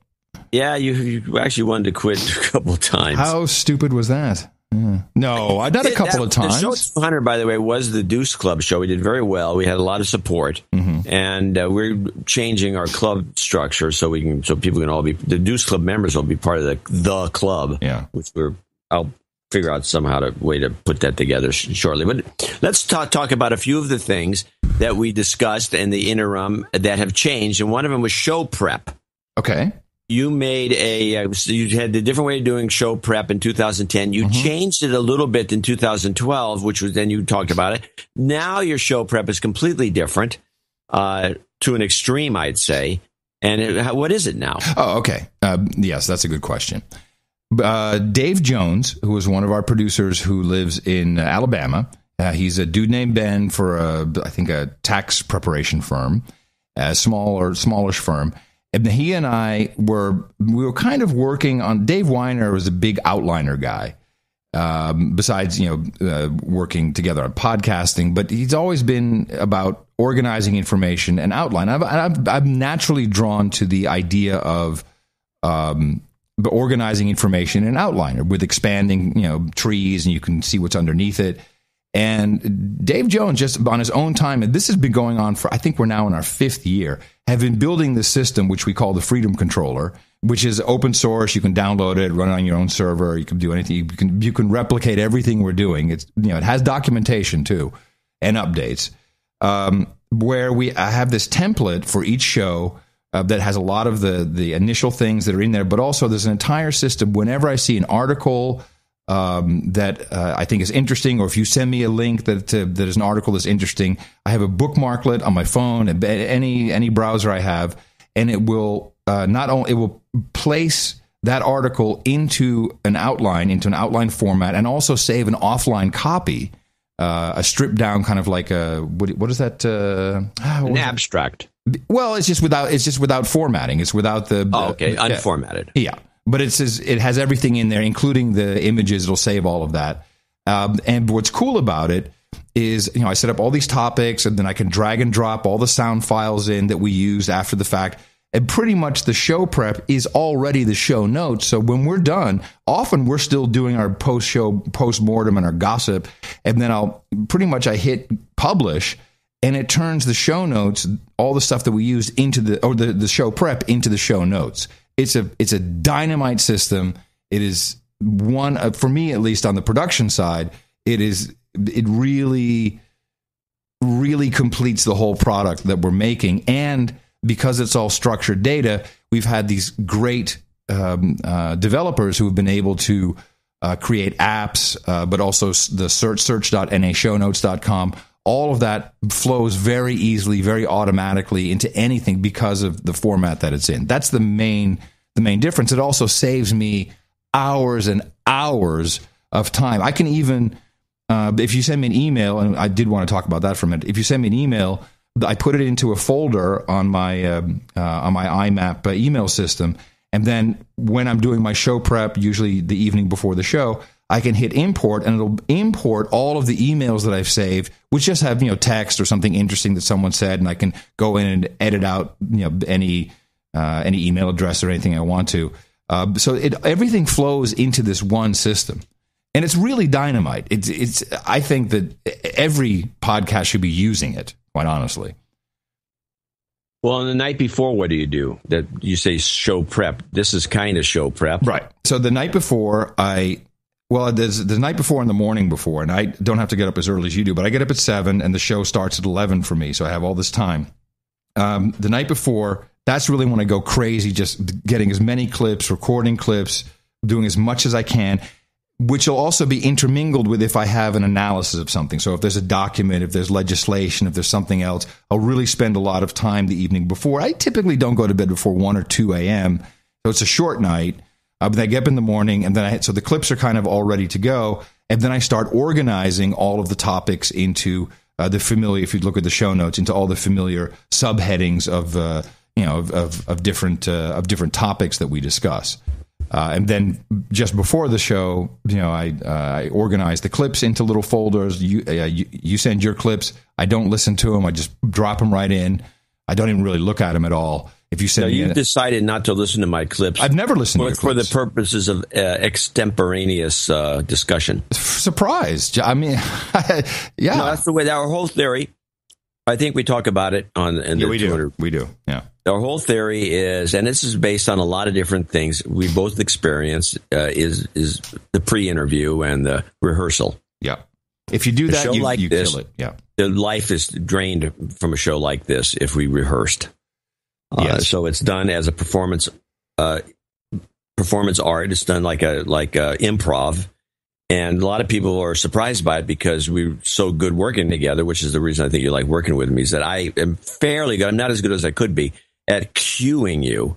Yeah. So I'd be saying something, and it's a cue for a clip. You'll be looking for the clip, and then I say, and then you can't believe what he said. Boom, the clip starts playing. Yeah, and that's all this engineering talent that you have and your ability to do that is why it surprises people. We talked about this off the air about how we do have a lot of radio people that listen to they think show. We have a whole staff and we have messaging lights and that you're starting clips or people have no idea.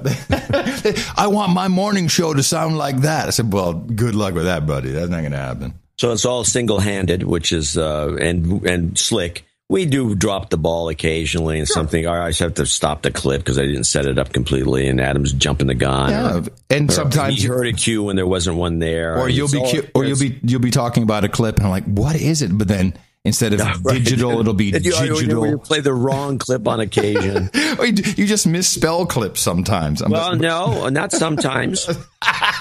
Often. I have a tendency to, when I'm doing the clips, I just type something in that I think I'm hitting the right keys, and off it goes, and then I never edit it, so it goes in this, something. Because I have your clips alphabetically. The story about Jordan could be kind of as YJP Jadden. Yeah. Exactly. STY. It's okay. I've learned to work. SORY. I've learned to work around it. But I know that's why. In fact, if you hadn't learned to work around it, I'd probably put more effort into making the spelling correct. There's something else that has changed in the interim since our last since 200.6. Podcasting has seen a resurgence. And it's the mainstream media picked it. Well, I think about this, and I'm sure you do too, but it's almost as if the mainstream media and the broadcast media, the radio people for sure, have said, somebody finally came into a meeting and said, you think that these guys could actually, replace us because they don't have really the overhead we have? Right. Well, we can do podcasting too. Yeah, that's right. The union said, oh no. So they start doing podcasting, and all of a sudden they're interested, and so they write articles about it. Yeah. Yeah. Of course, we're generally, even though I'd say pioneers going on our 8th year, we never get mentioned in these articles. No. It's just they mention each other. Oh, PBS has got a podcast about gemstones. Yeah. Well, but the big difference, and this is something that we just naturally understood and have done from day one, radio or television, any type of linear media, they always do 59 minutes and 58 seconds. It's going to be exactly an hour. Everything is back timed. We're going to talk this. In fact, if you look at scripts, even for podcasts that NPR does, it's the script that has the seconds next to it. So each line is a second. Right. Right. You know what I mean? Ludicrous. And we don't have to worry about the next show. We don't have to worry about hitting a sponsor break. No hard breaks. No hard breaks. No news. We can go as long as we want. We can start top of the hour. No, we can start whenever we want. And no traffic on the 8s. Yeah, or the 3s. Or the 6s. And we take it, we have from the get-go seen that, I think, is completely liberating. Like, I can just talk until either hell freezes over. Yeah, well, until we both know that it's time or it's boring. We call each other. You call me out more often than I call you out, but it's good. And I like the raw nature of it. I feel that people are. We've always felt this. That people are so tired of the formulaic way that programming is put together. We mock it. Every once in a while, we catch a Democracy Now! Where the guy says, "Well, the worst thing about this is that they're going to have a meeting tomorrow, and we got to get sorry, we're done for today. Yep. We'll talk to you later." And they run the guy off. Sorry, got to go. Just when it's getting interesting. Exactly. This would happen in media, writing media too. As a columnist, when you're writing for print, you write generally speaking, you write to a number. So they want 650 words. You try to get 635 to 650, 660 maybe. And they cut out stuff, put something in. Right. Or they just pad. But you try, because there's a spot there that the thing is going to appear in. And it's only so much area. Right. And so you have to write to numbers. So you do, and there's different styles. You can do 500 word essay, 650 word essay, 750s, 1200. They're all pretty standard. You can, after years and years of doing it, you can, in your brain, you can act, it's astonishing to do. You can go right to 650 and stop, and then you do a word count, boom, 650. Done. Right. Well, with the internet, that ended. And that, again, it's liberating because you maybe want to ramble a little bit. So it goes to 752. It has these different numbers. It could be anything you want it to because there's no real page layout that you have to worry about. I was amused by one of my editors I think it was at PC Computing for a number of years, John Zilber, who became a PR guy later. But he used to be one of these guys, and I think this is the drawback. He would start writing, and because there was no end, he would just go crazy. He'd write 7,000 words on something. Well, but this is also a problem. And so if you look at The Intercept, which is the $250 million WordPress blog from Pierre Drive My Car Meteor, they don't have editors. And it goes on so long that your eyes glaze over. You're like, I can't read anymore. I'm so tired of it. And we don't allow that to happen because we stop each other, either naturally, just subtly, we go into another topic. We are editing each other at the same time in real time. That said, when we did show 200.5, which people have heard or heard half of so far, we do discuss, the show, an hour and a half, right. We can't, I think we ended it with saying something like, too long. I knew it. We couldn't go under an hour and a half or 2 hours or something that's like a joke now. Yeah, why is that? Well, I think we do deeper digs. I think that's part of it. Mm-hmm. The digs are deeper on the material. Mm-hmm. I think there's a shallowness to some of those earlier shows. We would come up with stuff, and it wasn't as interesting. And that's also just the amount of material available on the internet. That has helped us tremendously. People publishing stuff everywhere. It's great. Each of us have our little list of things we want to talk about on each show, and many times complimentary, sometimes not. And it drags on, and it goes too long. We're shooting for 245. That's what we try, yeah. But I can imagine 5 years from now, making tons of money. We're going to go to sleep for a moment. We'll be right back. Producers, in 5 hours. No, it's not going to happen. I think we've decided, although I say we may have decided before, we were going over 3 hours on a lot of shows. Yeah, that was. I felt that people weren't going to listen that long, and it was dragging on. And sometimes the material could have been cut down. With just certain things we didn't need to talk about. So here is the challenge in a way, but also it's a benefit. We are episodic, and this is why, even though I think discourage it mainly. People want to hear all of what we've said in a previous episode, so that because we do reference things, and I'm getting better at saying, hold on a second, let's just explain what this is, also for ourselves. Right, I do that too. Yeah. That's why I said I've gotten better at it. Just to stop and say, okay, this is where this comes from. We're talking about something from a year ago. I mean, we've had to rediscuss the Benghazi thesis, which was a failed kidnapping attempt. Right. We've just other things that we've come up with over the years. In fact, there was something in the show 200.5 where we mentioned that Hilda Knowlton was behind the global warming thing, and I forgot all about that connection. Yeah. Well, let's go over some more stuff on the list here. You made a big deal about me handing you DVDs that were highly produced and very pretty, and we don't do that with anymore. Labels. No, we don't do that. No. That's done. Well, we also don't see each other anymore. Right, we don't see each other anymore. Even though I'm going to head down there. Oh, don't threaten me. We used to talk about 3 shows a week, and we actually, I think it was last year, we did a 3rd show for the purposes of another vacation, and so we did a show, if you remember. And we were so tired from doing that 3rd show that there's no way. Now, when we were doing an hour and a half, we thought it might be a good way to divide it up. It would give us 4.5 hours a week of material over 3 shows. But it turns out that when we're talking about something, we can't keep it down to an hour and a half. It's just not possible. No, it isn't. So the 3 show things fell by the wayside. It was never. It's just not a good idea because you just don't have enough. Even the Friday, Saturday before we do the Sunday show. It's tight, but that was chosen specifically because Friday is when the throwaway news is put out there that you're really not supposed to know, but it's put out there because they need to publish something. And that's where I catch a lot of stuff on the Friday afternoon news cycle, if you will. And then I thought it was funny. We had a discussion of the artists who at the time were Randy Asher and Paul T., the dominant artists. This is during the era when we actually would allow our pictures of the two of us to be on the artwork, which we now is banned. Yeah. And because it just wasn't good. Right. No, we don't need that. The art has really become conceptual. It's much more advanced than it used to. So good. Well, beside that, or in addition to that, the productions that people are making, and again, I'm going to say this is also Moore's Law and just better computers and editing, etc.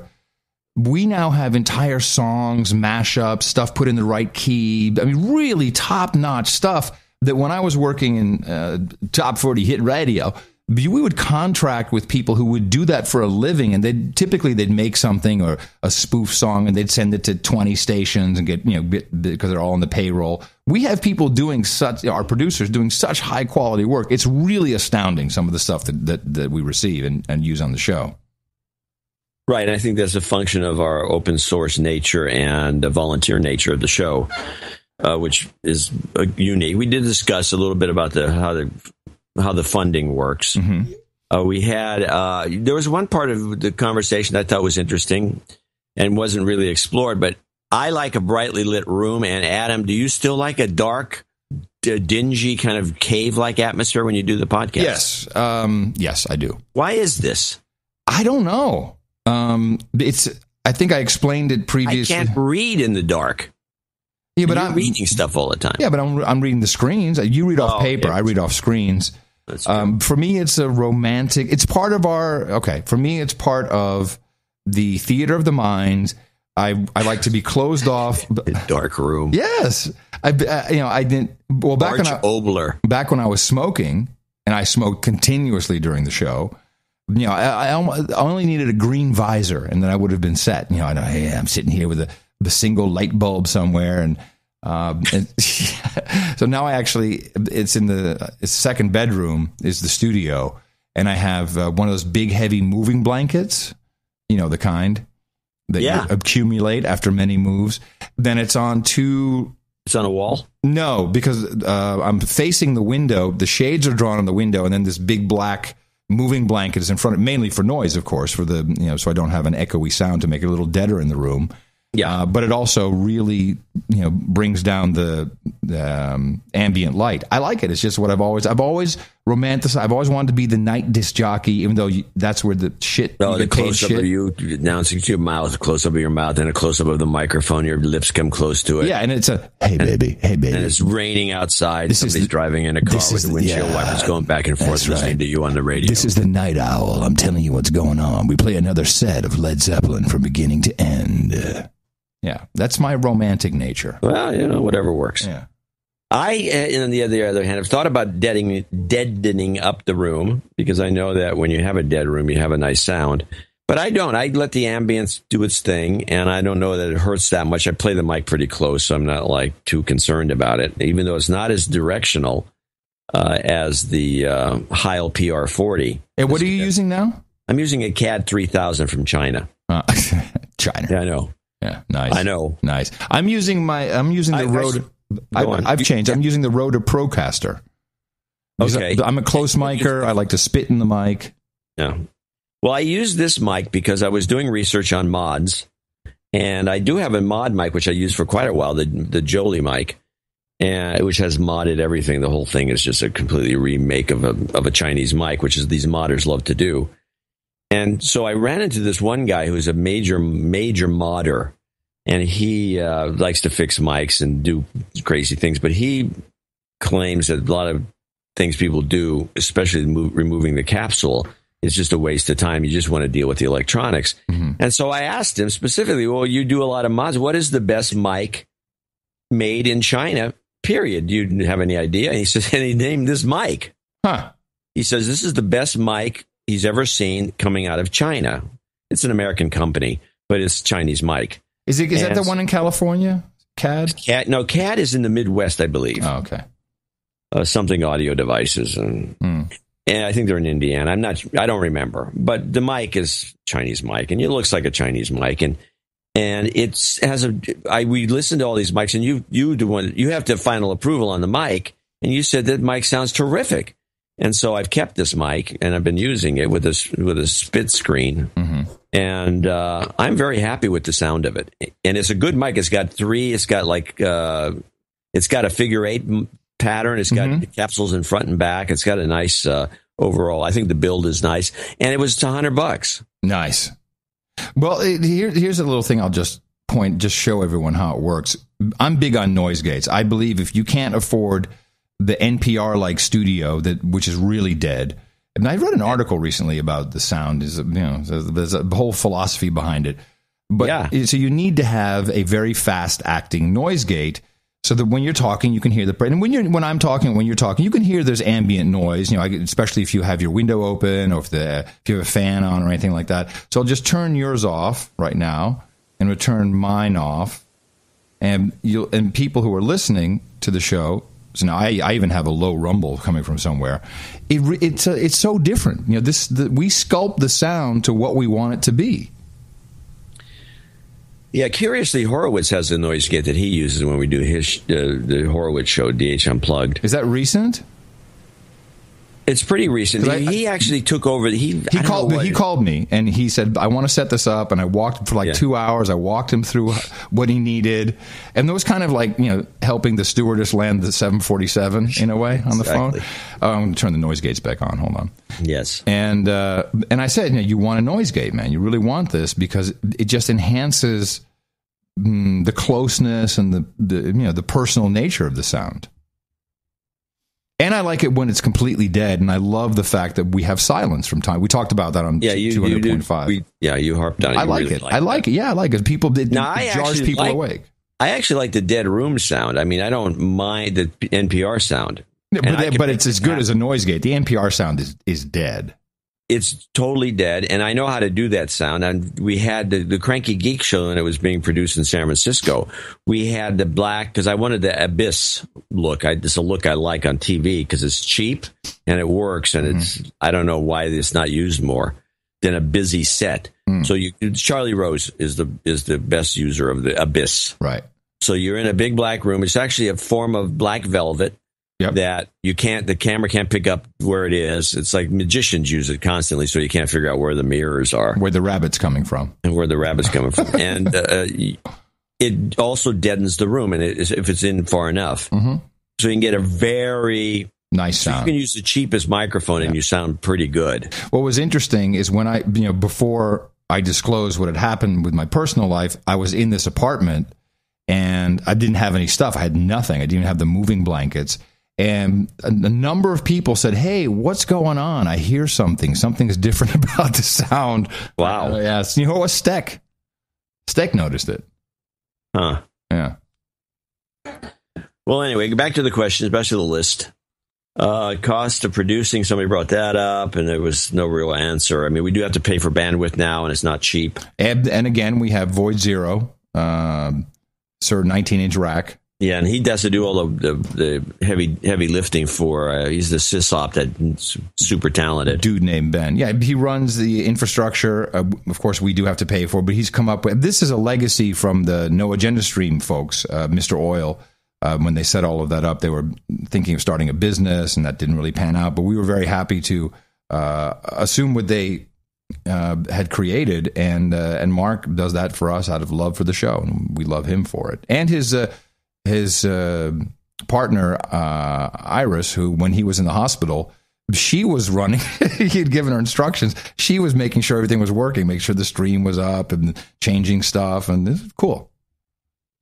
Now, on my list here, I have an anomaly that I spotted. I don't know why. I don't know that I noticed this in 2006, but the 2006 200.6 show.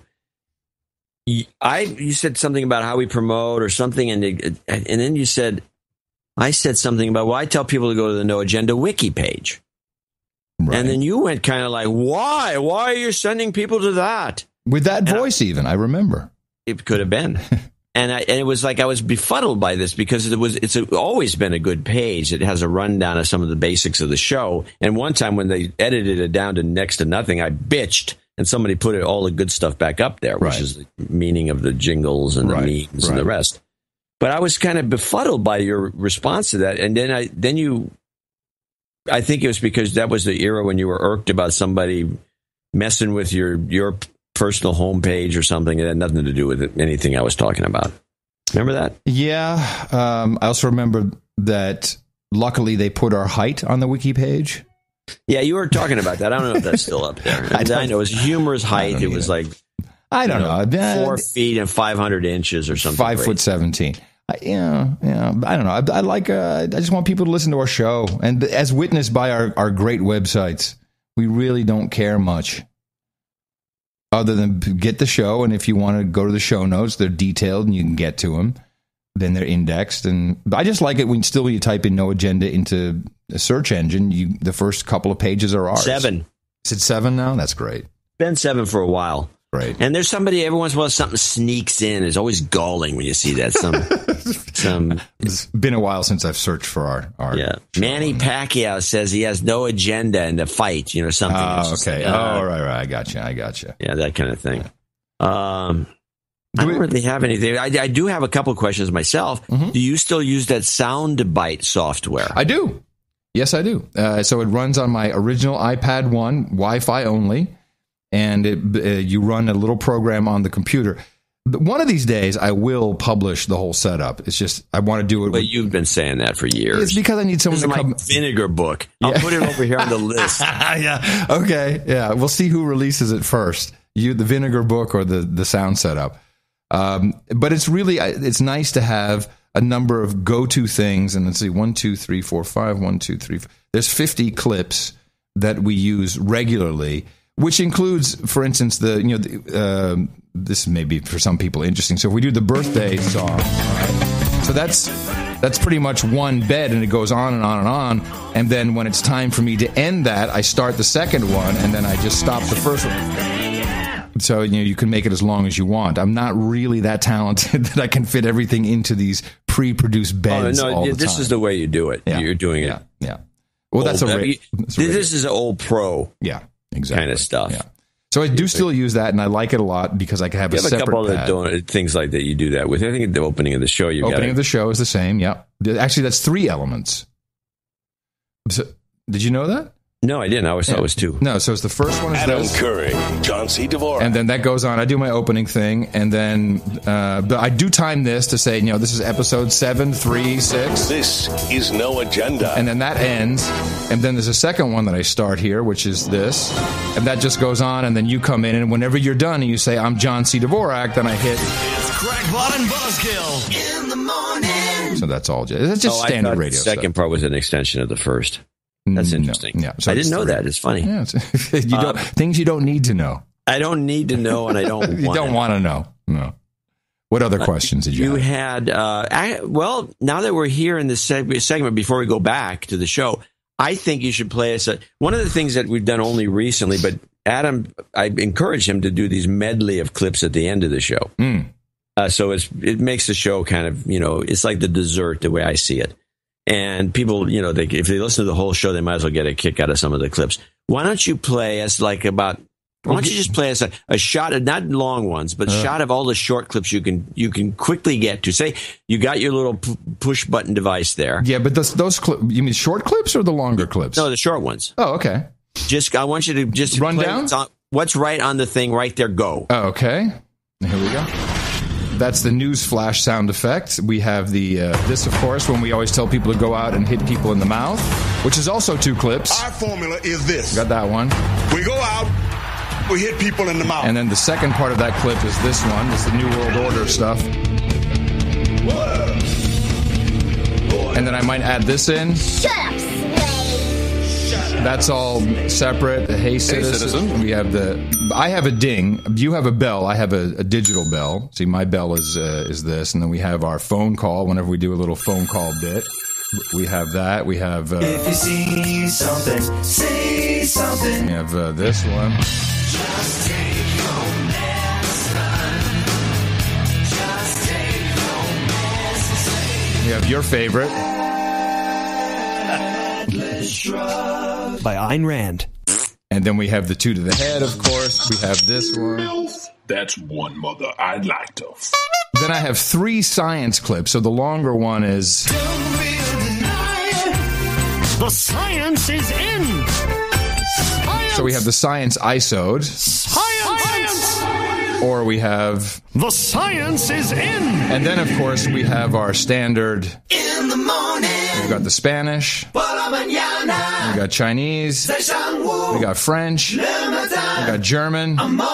We got, of course, a new entry. Amen. Fist bump. Of course, not to forget, Koch brothers. We have... You've been de-douched. And, of course, we have the karma jingle there as well. You've got karma. And then there's a few small ones, like, what do we have? We have this one. You can take that to the bank. We got that. Not often used, but when used, it's always appropriate. John C. Dvorak's pet peeve of the day. And that's probably about half of them. Who did the de-douching one? I have no idea. We should give him as a good, obviously female voice. She may have produced it, or somebody else may have produced it. We need to give whoever it is credit someday, because I forgot who that was and when it came in. I really don't many know. of these things we should, and we've talked about this, I think, in the 2000.5, but not emphasized it. Most of the show's direction has been from the producer-listener. They have pushed the show in a certain direction. The douchebag thing, we never called anybody a douchebag. No. They called each other a douchebag, and then somebody came up with the damn jingle. Yeah. And then the de-douching jingle came after that. We had nothing. That was not an invention by us. Most of the stuff, we invented the producership idea, the club now coming up, and the knighthoods. But this is kind of meta. The way the show flows is largely promulgated, I would say, or pushed along by the people who listen to the show and produce it and come up with stuff. They come up with all kinds of things. And good things. And there's a lot of stuff that isn't all that. Well, I want to say, when we do our final segment, I have a couple things about how you can best interact with us and how you can help us when you want to, as a producer, if you want to add something. Obviously, not just the financial part, but there are some things that would be very helpful for me, certainly.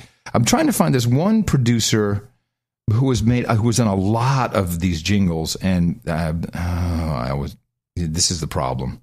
Well, I will mention here, since it needs to be mentioned, I don't think it was really mentioned that much in 2002. I don't know why I keep saying 200.5 or 6.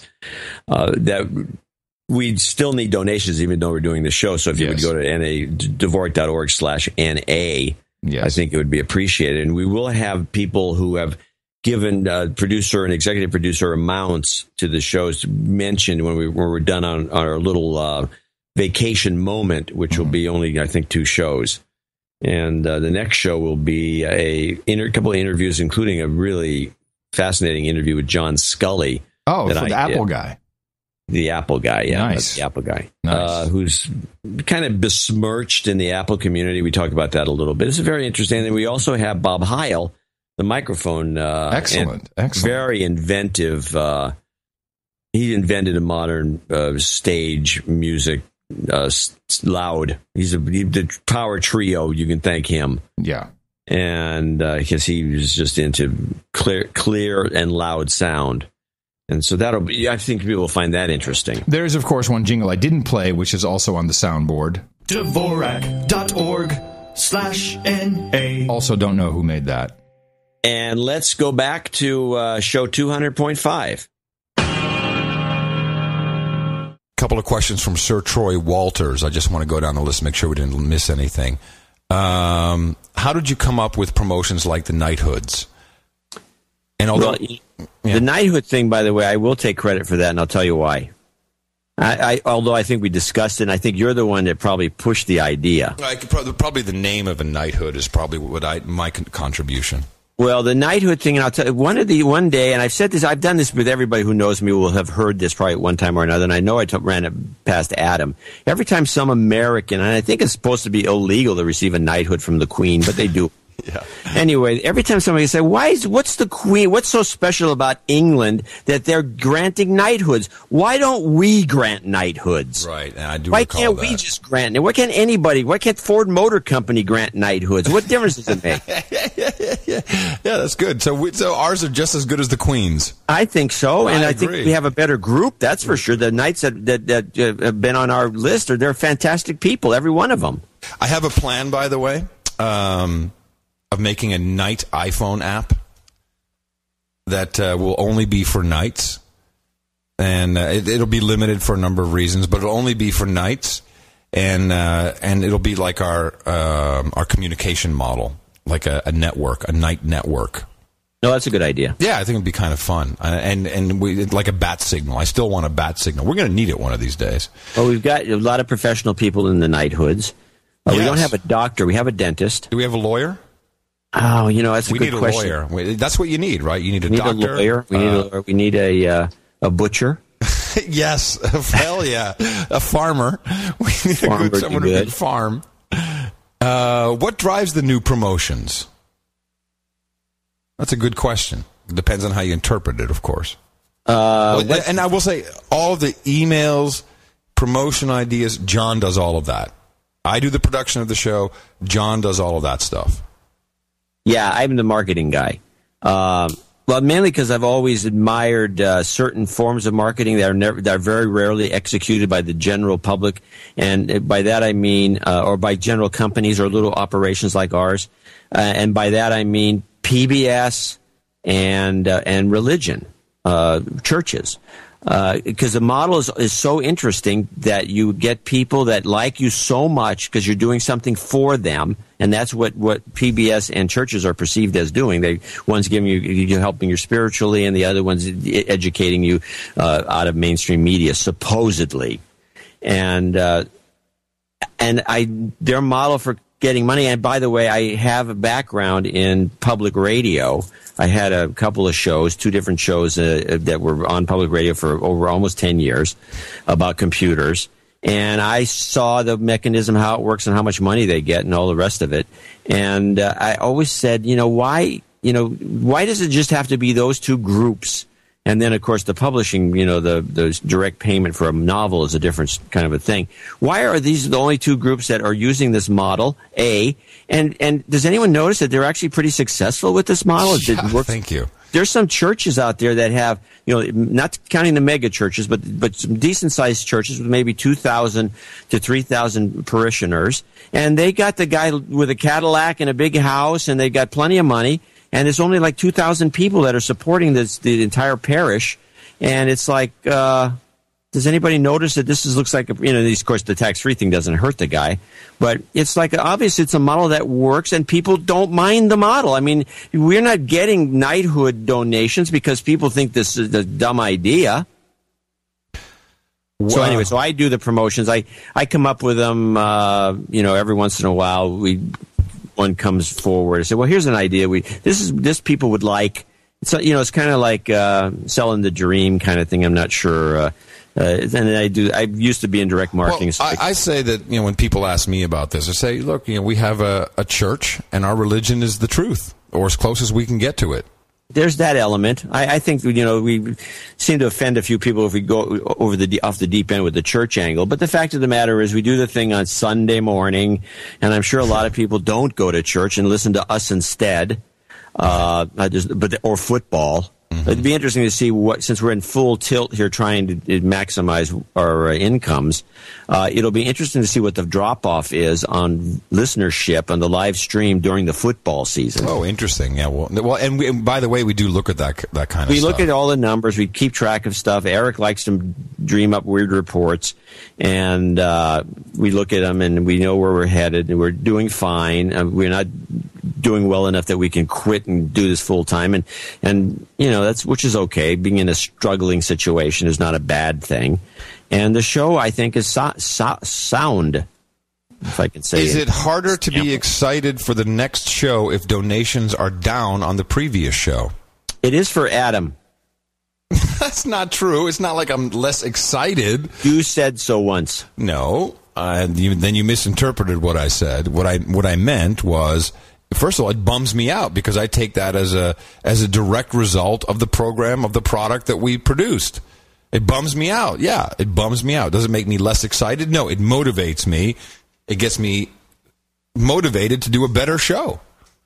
And we deconstructed, and John, by the way, you got to know this. He's like the horrible uncle you never wanted. He'll send you notes like, well, that thing you did that made donations drop through the floor. That's horrible. And I know, and it took me like 2 months to figure out that this is bullshit, that he's just writing that just to piss me off. No, I was writing it for a good reason because I believed it to be true. It's the way you write it. It's like, it's the way email is. You sorry, can't Grandpa. Yeah, sorry. Don't be such a dick. I suppose I should put a bunch of smiley faces and that would make you happy. Yeah, good. This is what I love about you. What is the single most enjoyable element of the show for each of you? That's a great question, and I don't like saying the term "a great question," but it's a thoughtful question. It makes you think. What do we like to? I think when the show ends. I think hours. First of all, there is no element in the show. I think that's we have no fixed elements. That's true. The only thing that's fixed is donations. And we do that about an hour in. 45 minutes to an hour, yeah. So we've talked about that because we notice the donations fall off if we push the thing off to near the end, because a lot of people, to be honest about, do not listen to the entire show. Yeah, I agree. I get a lot of emails from people. I'm like, God, we just did that 2 weeks ago. Like, how can you send me this email? And yeah, I agree. A lot of people don't get through the whole show, which, by the way, is okay. It's okay. And for people who listen, who like, oh, that was, this is what I love. There's fast forward. You can fast forward through something you think is boring.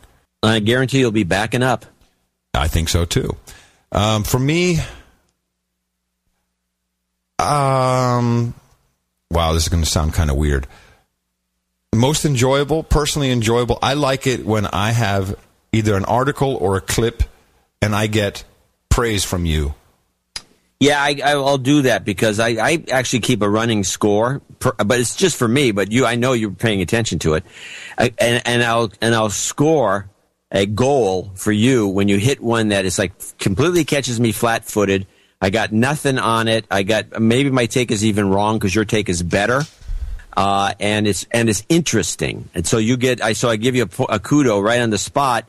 And it's sincere, by the way. And I usually only do it when I know I can't top you. You can actually come up with something that's better than where you got the kudo, something really stunning. But I know I've got a topper. Yeah. And so I won't give you the kudo then. So that's kind of interesting. Do we have a weird father-son relationship? No, it's not. No, it's a teammate relationship where you're trying to compete for that position of dominance. Okay, yeah, I think it's a team. It's a team orientation where the two guys are working to win, but you want to be the guy that did the best. But it's okay if you score the goal. Yeah, you scored the goal. Okay, you scored the goal. Next time I'll score the goal, you prick. Yeah. Yeah, that's a good analysis. So the father and son thing doesn't work that way because father and son would be more patronizing. I'm not patronizing. I'm straightforward about it. That's true. That's true. Yeah, I'll give you that. I know how much you'd like that to be the case, but no. Not going to happen. I don't think so. So I got a little thing here, a little aside. Mm-hmm. I had Eric run the numbers on which country listens to us and where we get most of our support from. That is a question. So, and here's the answer. Okay, now I'm gonna do it because I have the numbers and you don't. So this is my rare opportunity to make you do what we do on the show quite a bit, which is make the other person guess, knowing full well that they'll never guess it correctly, and it's just kind of a stalling tactic. But guess who's number one? Now, is this in total amount of donations? This will be both donors and the amount, but it's going to go by the total amount. But but it turns out the numbers match pretty well with the. It's 1-to-1 pretty much with the donors versus and totals. I will say that the Netherlands is very high on the list. Who's number one? Oh, please. Well, number one's got to be America. Of course, by a factor of 9. Yeah. All right. So now it gets interesting. Number 2. And before you answer, I'm going to tell you right now, you're not going to get it. Australia? Oh, geez, you got it. Yes, he shoots, he scores. Oh, no, man. I know. I knew Australia had to be really high. And I shouldn't have given you the tease. No, I knew it. I knew this because, I mean, we've had. I track it kind of in my head. I'm like, man, I get stories. The Aussies are. They're really into us, but don't mess with them, man. These guys will mess you up. And they don't like what's going on, and I can almost guess, by which country is the most suppressed. So of course America wins, and then Australia, and I think the Netherlands has got to be third or fourth on the list. No, actually, the Netherlands actually comes in 6th. Oh, okay. It goes like this: United States, Australia, Canada. Canada, right? Yeah, I forgot. United Kingdom and Netherlands. UK as well, of course. Yeah, that makes sense. I actually thought the Netherlands would come in a little higher. Yeah, so did I. But no. And we Belgium? have a couple. Belgium? We have the guys. The reason is because the Netherlands, the guys who do contribute to the show are from Belgium, are very. They're aggressive. Right. Pelsmakers. Oh, he's in Belgium. He's in Belgium. Yeah. Yeah. Well, Belgium comes in. Then it comes Germany, Belgium, Norway, Sweden, Finland, Switzerland, Mexico, and then we have. An anomaly with Japan, which has very few people listening, but they give a lot of money, and same with Hong Kong. That's where all the money is. Then we got Spain, Italy, France, Denmark is actually higher, but they don't give any money. They're cheap. Cheap. The damn Danes. The Danish are obviously cheap, and then Poland, which is like that doesn't count. They don't even the non-English speaking countries. It doesn't bother me. So this is very interesting for the amount of. That's really interesting for the amount of time we spend on or have spent on stories about Poland. They're way down on the list. Oh, they're way down. The amount of time we spend on the UK and Australia. That's about right. Yeah, I would say, and Canada. We probably should do more on Canada. Yeah, no, the Canadians are starting to complain about it. And they're right. It's easy enough to do. I mean, it's kind of hard to beat. This hour has 22 minutes or whatever the name of the show is that nails them constantly. We got some support in Singapore. I mean, almost every country. Estonia, Dominican Republic, Malaysia, Qatar, Israel, one person. Yay. Bahrain, which is, that actually is the one that really surprises me the most. That we'd have one listener in Israel. I mean, you may be blocked there for all I know. Could be. Yeah, could be. And Portugal, we haven't got much. You'd think I'd have more from Brazil since I'm a writer there and fairly well known, but it's in translation. Yeah, they may be writing all kinds of crap. You don't know what they're translating it to. No, I know what they're translating. I've had a lot of people. I know a lot of Brazilians, and one guy said to me once, and I know the translator. He's a great guy. I've sat down with him and. Done a PowerPoint like in 10 minutes. The guy's fantastic. Let me. What was the? Oh, here's one that I can't answer. what are the current subscriber numbers? So first of all, subscriber numbers. The word subscriber is a misnomer because we really don't know how many people listen to the show by downloading. We absolutely just don't know. John, how often, and by the way, I don't think anyone knows in podcasting what their actual real numbers are. There is so much smoke about numbers. You have to guess. And what would you guess? Well, based on normal direct marketing returns and the kind of money we get, it's hard to say. I mean, it could be anywhere from 50,000 to 400,000. Yeah, that's about the same range I'm in. And it's impossible to tell from the downloads and, the proxies. And, of course, I'm sure there's a small percentage that is maybe not downloading at all, listening only to the stream. There's people who get it on BitTorrent. Because we only have, in terms of pure subscribers that are paying the $5, we only have about 1,500 of those people. We have not pushed there you go. everybody That's a good number. That's a really very good number. hard to do the $5 thing. Some people have done the 30. Some people say, I'm not going to do it until you make it 10, and I haven't put that up. So, I mean, that's, and then every time they change their credit card or some number, they get bounced by PayPal, so they don't have the subscription anymore. I get letters saying, well, I'm sorry, but I didn't realize I haven't had a subscription for 6 months because PayPal bounced it, and I got to resubscribe. Sorry, they apologize. And some people get bounced for no good reason.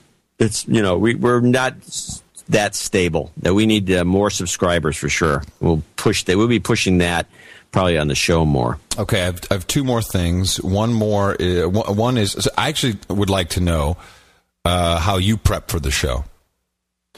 I think I already explained what I do. I don't generally, what I do is I typically take the articles and things that I found and I print them out and pile them up as they come, because I get most of my stuff online, and then I'm always making clips because I have an H2 recorder by my side at all times, and I'm constantly jumping up. Even with the full family could be watching a movie or something, I'm jumping up and stopping the movie, backing it up, and then getting a clip, and then so I collect I spend most of my time collecting clips and articles. And I don't organize them very well. Because of the nature of the show, I'm always assuming that it's going to go anywhere because you never know, who's going to bring up a topic that gets interesting in the conversation itself. So I'm probably underprepared in terms of pure preparation, not in terms of the work that goes into getting the clips and all that and reading a lot, but in terms of like thinking about what I'm going to do. I do occasionally will take a bunch of notes. Early, if you watched or listened to the show maybe a year ago, I would have these notes. I used to ridicule myself for having taken terrible notes. I can't read, and that was a little more preparation. But I found that it really that didn't do anything to improve the show, and it also kind of puts if I prepare too much, I'll try to dominate the show. And which kind of ruins the pace and flow. And for me, the only I do collect everything because I find if you look at the show notes versus what we talk about in the show, I mean the show notes are often 4 times as much information, and I think that is a valuable part of the show for people to be able to go and research stuff and look at things, and there is a reasonable segment of the audience that really uses that and appreciates it and looks at it. Some of the iPhone apps give you good access to it and searchability, but I'm typically always hoping that I can find, from a radio production perspective. Here it is.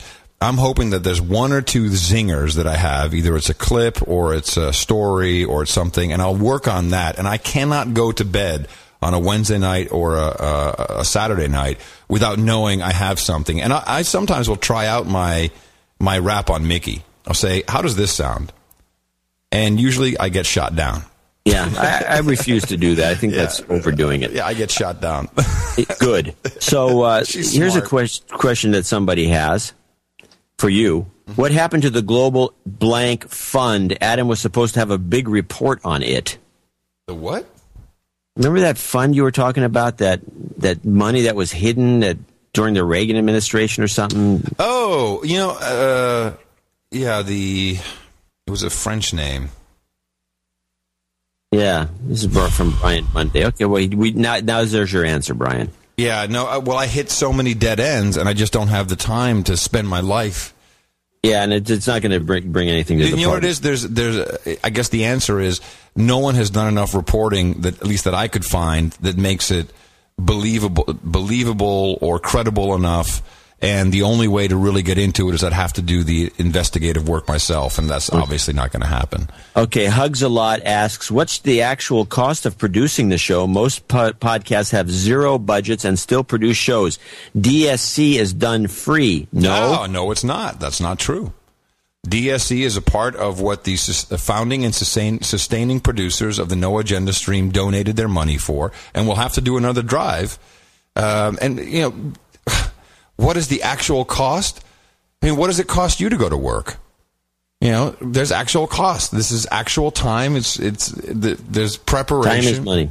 Value for value. That's the way it works. Time is definitely money. So is there actual, would you like me to charge by the hour the amount of time it took me to set up the studio? That's just one little thing. No, you don't want to. Not sure. Actually, the question to me is vague. I don't know what it means. DZ Pix asks, what iPhone, iPad app does Adam use for the Jingles sound bank?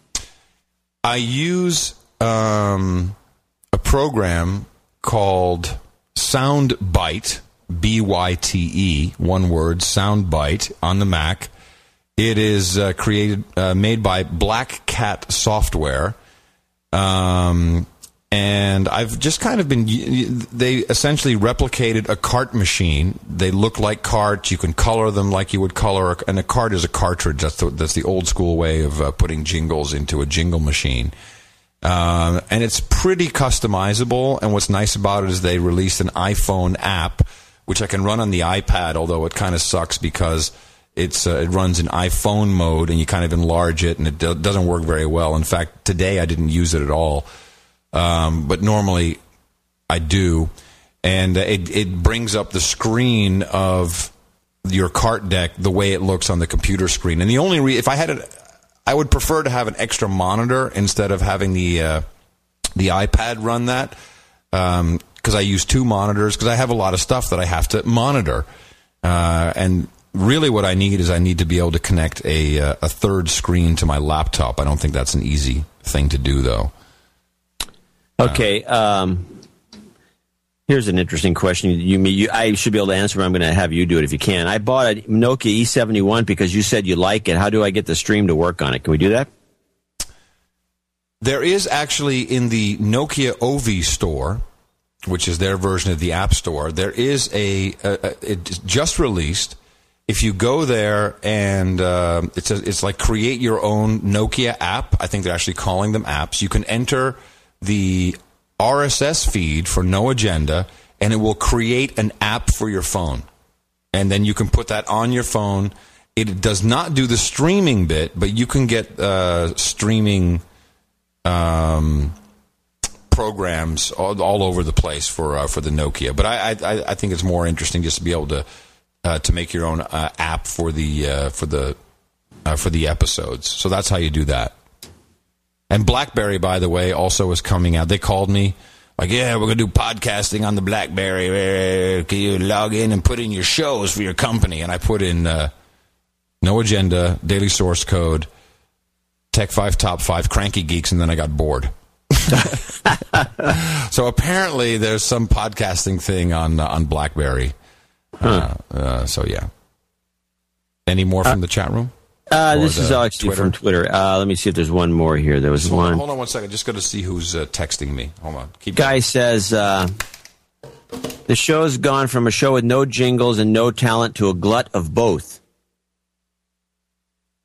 I thought that was kind of unique. It's gone to a what? We have a glut of talent apparently on the show. It's just the same two guys. Somebody else asks, the show's changed a lot since its inception. It's the same guy, actually, Opera Now. Do you prefer the new format? And, obviously we do, or we wouldn't be doing it. And the audience does, more importantly. The audience does, too. I mean, this show is But you know, I've been in broadcasting long enough. You always have people who say, "Oh, it was much better then. Oh, it was better then. Oh, no, I have the same thing as a writer. You get this. I have people that still say, when you were writing that column for InfoWorld, it was much better. Yeah. And I looked at those. I could go back and look at that old crap, and it wasn't. Generally speaking, things improve. Yeah, I guess it's just the nature of the beast. Well, that's the nostalgia, or people. At some point, people either like you more in time because they hear you more, they read you more, or they like you less in time, and then they associate that with maybe you were doing something different before. Generally speaking, you weren't. All right, so wrapping this up, what's the future? Well, we got another 200 shows to do. At least. No, we have at least until episode 333.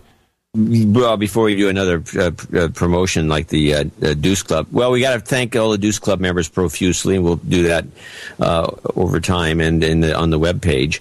And I think, we're not showing any indication of slower growth. People still like the show. I think the great thing, and we've talked about this off the air a lot, there is so much material for us.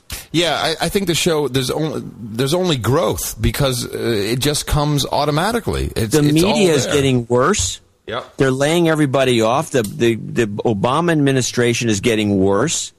They're lying to the public just straight out. There's these crazy things that Hill and Knowlton are doing. I mean, now that I find that they're behind all the global warming stuff, we're doomed. That's going to go through because you can't stop Hill and Knowlton. I don't know. Are you worried that the show will ever get taken off the air? Not seriously, but it could be. It could be taken off the air. I don't think this, by the way, is a huge benefit of our model, because if you have advertisers, that's the attack mechanism. That's where you're weakest. When the minute someone doesn't like what you say, look at Imus, and that's just one example. The minute you go somewhere that they don't like you, then the audience.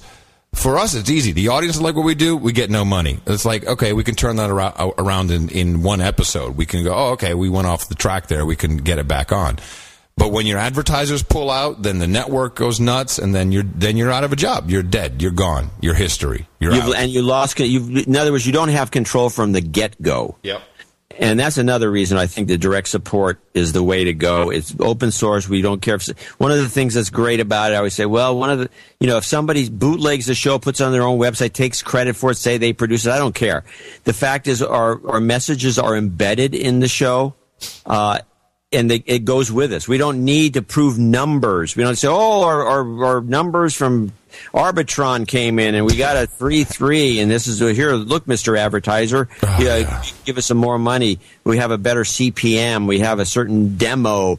They have to prove our demo, and we have to prove the CPM and this and that and the other thing. I mean, it's ridiculous. Remember those days when you'd wait for the Arbitrons to come out and the whole station was like tiptoeing around and, well, we know the trends are down, so how bad will it be? Oh man, yeah, we don't deal with any of that. We don't want to. It's ridiculous, and we completely independent. We don't have anybody telling us what to do. We don't have advertisers telling us what to do, which is the real danger here. And without exception, the only way we would be taken off the air is if the government or somebody sued us, or the government decided to pull the plug, or who knows? I mean, but that's not going to happen. We're below the radar. We're crackpots. We believe it. We're conspiracy theory people. Oh, no, conspiracy. Ooh, yes. And maybe we'll get taxed for being conspiracy theory guys. Yeah, that's the worst thing that could happen. Well, I can live with that. It seems to me that Alex Jones will get taken out before we do, and that would be a nice warning shot. He's the canary in the cage, as far as I'm concerned, even though I don't think he does half the work we do. I think he has good guests, but that's a different format. Well, no, we can't. That's another thing. That's the one question we should, at least before we finish. We cannot do 2 hours. Yeah, we've done it again. So before we finish, people say, well, can I be a guest on your show? How come we don't do this? How come we don't do that? We may do some separate interview shows separately that will be on the stream. That will be part of some other initiative. This show is what it is. It's two guys talking to each other about the current events, just like you do in the coffee shop with your buddies. There's no guest. When you're in the coffee shop, you don't say, and coming in to have a guest Here's donut. A guest. Will be, so-and-so who just finished a book. So what was your book about? This is not the Larry King show. Right. Well, anyway, so yeah, we were going to do an hour. We're moving up now on, what are we at? I have the exact recording here. We are at 1:45. Good job. Thank you again to everyone who supports No Agenda, who supported this show, the Deuce Club. Thanks to everyone who's out there making websites and crazy ideas and promoting us. It is also your show. So I could just say thank you. John, thank you. Thank you. It's the highlight of my week. And it happens twice a week. And we'll try to do these special third shows every so often. And what are we going to talk about? Well, I think we talked out. The funny thing is, I'll bet you we could do another 2 hours. I was just about to say, not a problem. and our spouse. Why do you think it's so weird that I don't use headphones? It's not. It's atypical for radio guys. And totally atypical, but I've managed because I use the pop screen as my point of departure. And so if I keep my lips within a quarter inch of the pop screen, I'm within range of this microphone. We're back, by the way, with the last bit of this special episode. And this is, you can tell that we speak exactly the same way off air as we do on air. Why do you think that's so weird? Yeah. That's, it reminds me of, like, I tell people this when trying to give people teleprompter training, that And the funny thing is, when I remember years and years ago, I was doing some audio radio thing of some sort, and I was reading advertising copy, and there was just a moment where the read became my actual voice. Oh, and that's when you get the gig, obviously. And you go, oh my God, that sounds so cool. Yeah, sounds good. I'm actually natural. Now, by the way, there's one thing I did want to mention that in the first half is the stammering I do all the time. I think is annoying. Thank God people don't bitch about it. I don't notice it at all. Yeah, well, I do when I hear myself. Well, everyone has. There's a lot of stuff I don't like about how I talk. You sound a lot better than I do. Anyway, so I think this is pretty much wraps this show up. Well, I just wanted to say the format. Well, not the format. If anything, the show has kind of developed a format. For me, there is a change which was driven more by the world around us, and when I say the world, I mean the media world. Is that now that there's less and less news actually being presented in the mainstream media, I think that both of us have taken it upon ourselves to work much harder at actually finding, news words. I mean, we're doing more uncovering, and I jokingly call myself a government legislation analyst. Did you get the email from the guy who says that was redundant? No, I don't, or I haven't seen it yet. Oh, yeah. Well, the guy says, why could you call yourself that? All legislation is government legislation, or it can't be called legislation. So you're being redundant. You should be calling yourself an independent legislation analyst. No, that doesn't sound good at cocktail parties. When you say I know, it's just, government legislation analyst, no. I'm just telling you need to realize it's redundant. I think that, you've done a lot more reading of deep reading and gotten into reading legislation. I had not gone that way. I'm more. I'm still floundering in some of this stuff. Well, no, I disagree because you're doing something interesting. Especially the last couple of shows, you've been tuning into a lot of foreign media sources, still English spoken in general. I have gone to the foreign sources, and then because that's the only thing I've been able to do where I'll bring these stories up, and you haven't heard them, which proves my point that these stories are not getting out there. Yep. And some of these stories are interesting, like the Cambodian child deaths. It hit CNN now, actually. Finally, yeah. That's another thing we've done since the Red Book began, and actually even before that. People are finally realizing that we're way ahead of the curve on some of these stories. Yeah. Way ahead of the curve. Well, yeah, just look at drones. I mean, I don't think it was in 205 that I can remember, but I know we were talking about drones as far back as 2010. And it kind of creeps up on you, and sometimes just got to remind myself, like, man, we've been talking about this for so long. And we were joking about drones overhead. Now it's mainstream conversation. Just mainstream conversation. So let's wrap this one up, give people a heads up on the next show, and then we hope they'll keep helping us here. Yes. With the donations, even though we're not live. Well, we are live to tape, but it's kind of a... And we're going to be back... let's interrupt these guys once again. This is what we're talking about earlier in the show. Yeah. Now, this is the end. We've interrupted ourselves twice here. Mm-hmm. And is there anything else? There's a couple of things that I suppose we should wrap with. I'd like to talk about how best to interact with the show, with stories and ideas. And this is really from my end. I don't know. You this have hasn't been discussed yet. Yeah, discuss it occasionally on the regular show. Right. So when you have a lot of email, as an example, and I've tried to do this before. Please be descriptive in your subject line, etc., and please be as short as possible. And sometimes it's just not possible. People have a story. If you have a story to tell, if there's something important, if you have new information, new shit has come to light.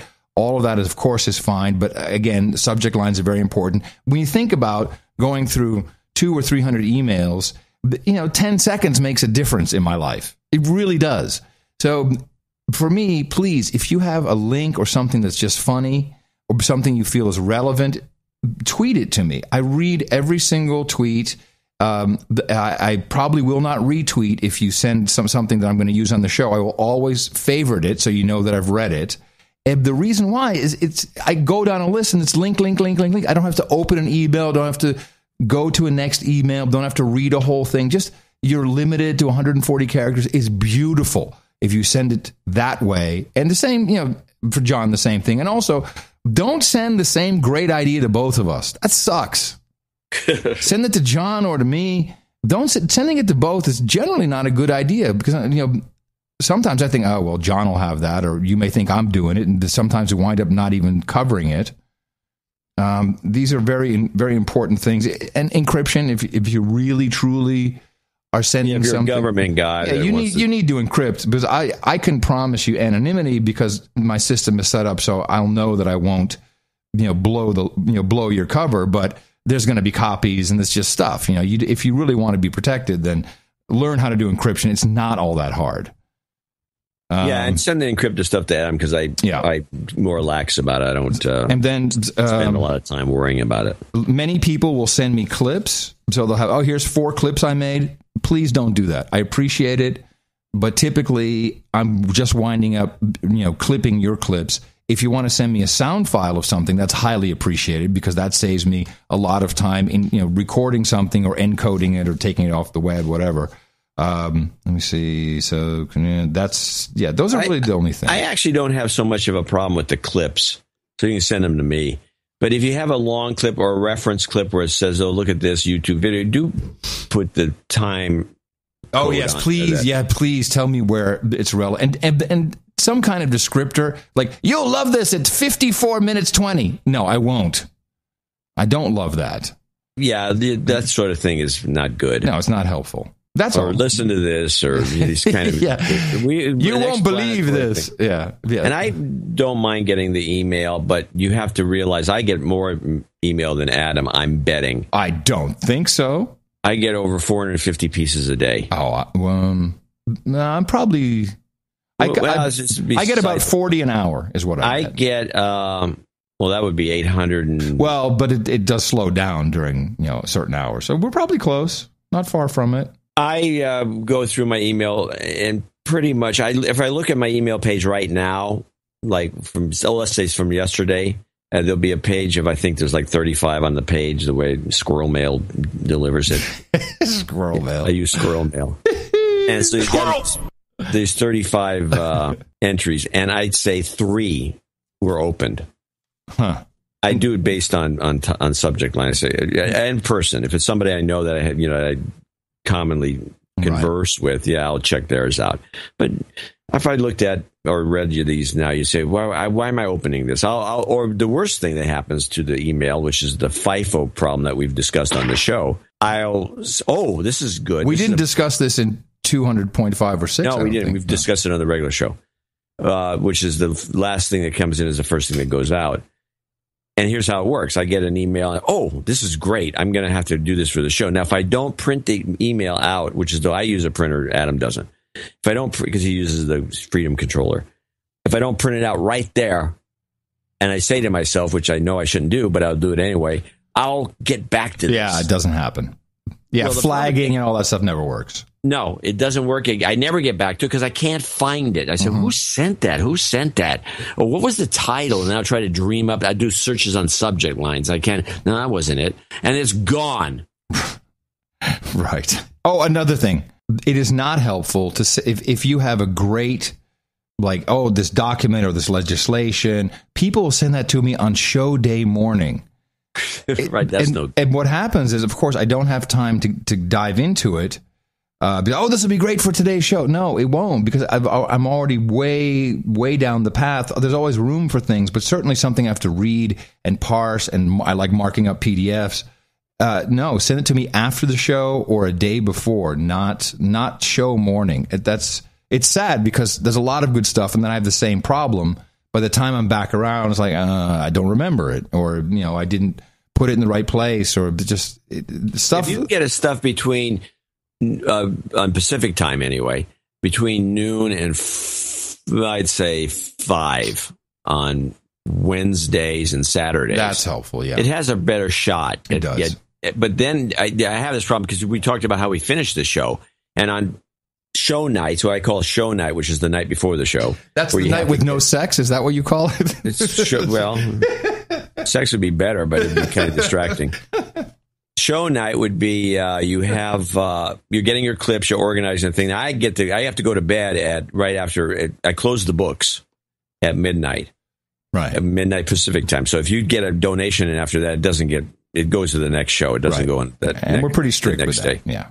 And so I close that. I send all this stuff. I also have to type in all the checks that came in over $50. So that's like a little just extra work, which is fine because some of the checks are, nice and they got notes and it's interesting. So I have to send it all to Eric. And then I'm done with all that around 12:20, and I have to go to bed because I got to get up at 7 to move the clips from, and I produce my clips in the morning before the show. Because the clips themselves, even though I've tried, I would put very descriptive stuff, and this is I'll put the Democracy Now, and I'll put the name of who's saying something and what they were talking about. I try to put it all in there, but 90% of the time I can't get it all in there, and because it'd be too long of a file name. And so I do the clips in the morning before the show. I produce them so I can remember them. So when I look at the clips, there'll be 20 clips. There'll be 20 clips, and I just produced them like an hour earlier. Yeah, I can look at the clip and say,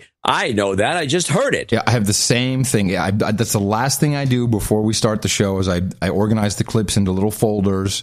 My clips, your clips are always in one folder. And that's the only way I can remember them. Otherwise, if it's done too far in advance, no, I won't remember either. I'm like, what the hell was that? Yeah, sometimes I'll carry a clip over for a week. Yeah, it never gets played. I got to put this in the next show, and I won't know what it was. I look at it, it says Barron's. What is that? It just says something that I really knew what that meant, 3 days ago, but now I don't know what it means. Hey, I want to thank Eric, the shill. Okay. I'll thank him too. Thanks, Eric. Yeah, he does all the rings and stuff, and customer support, I guess would be what we'd call it. He's good at that. He's really good. And I want to thank Mimi. Who makes sure that we're all on the straight and narrow. Yeah, she does that, and that's it. That's the whole No Agenda family. I don't think so. Well, the producers, of course, the people who support us. We obviously, our Grand Dukes. We got 2 of them. Yep, it's a big deal. Pelsmacher and Foley. Yeah, no, I'm not going to do that. And but everyone, all the people who students. There's people on, fixed income, Social Security. A wide range of producers and listeners, I have to say. It astonishes me. That's the most interesting thing, is the number of, the range that we have of listeners. The demo is out of control. There's no way you can isolate the demo. We couldn't even sell this to an advertiser. No, because the demo is all over the map. We don't know what to sell, Mars bars or geriatric underwear. We're not sure what we're supposed to sell on your show. Pablum. Exactly. We have no idea. Wow. And it's really great. I mean, I think it's great to have a wide variety, because that way our input, we get a lot of input. The input is from a wide variety of people. We have people in the government. We have people in the intelligence. We have people in the military. We have steel workers. We have dentists, doctors. One of the things we talked about on the 200.5 show, which I wanted to mention, is that we were lamenting some of the people that we had. You know, who was when the oldest show was Knighthoods rundown, and we were talking, well, we need lawyers and we need butchers. We'd like to have a butcher listening. At this point, 5 years later from that show, we have all of them. Yep. We have a knight who's a butcher. We have a knight who's a dentist. We have plenty of doctors who are knights. We have plenty of lawyers. We have professors. We have professors. We have, again, military men. We have entrepreneurs. So everybody's on board, and we try to do the best we can to keep everybody entertained as best we can. I think we do a good job. I think so. If not, the show would be over. Yes, and that could happen if, support. If we lose our way. Or it would be our fault. Yeah, I agree. Something would change, or everyone would rush to, this new show these guys are doing, Dumb Agenda. Dumb Agenda? I've never heard of Dumb Agenda. I've heard of No Agenda, but not Dumb Agenda. Oh, Dumb Agenda is so much better. Stop listening to No Agenda. Yeah, really. It happened. Yeah, yes, I'm cognizant of it. Every single show, I'm always happy if we get to do another one. Right, and that is determined on a weekly basis, and it actually a twice-weekly basis, and it depends on your help, your donations, and your support to Dvorak.org/NA. That'd be my last plug for that. And the newsletter, I will say, is of extreme importance to the show, which you do all that, and that is your science. You really work very hard on getting people to open the newsletter. Yeah, that's a challenge.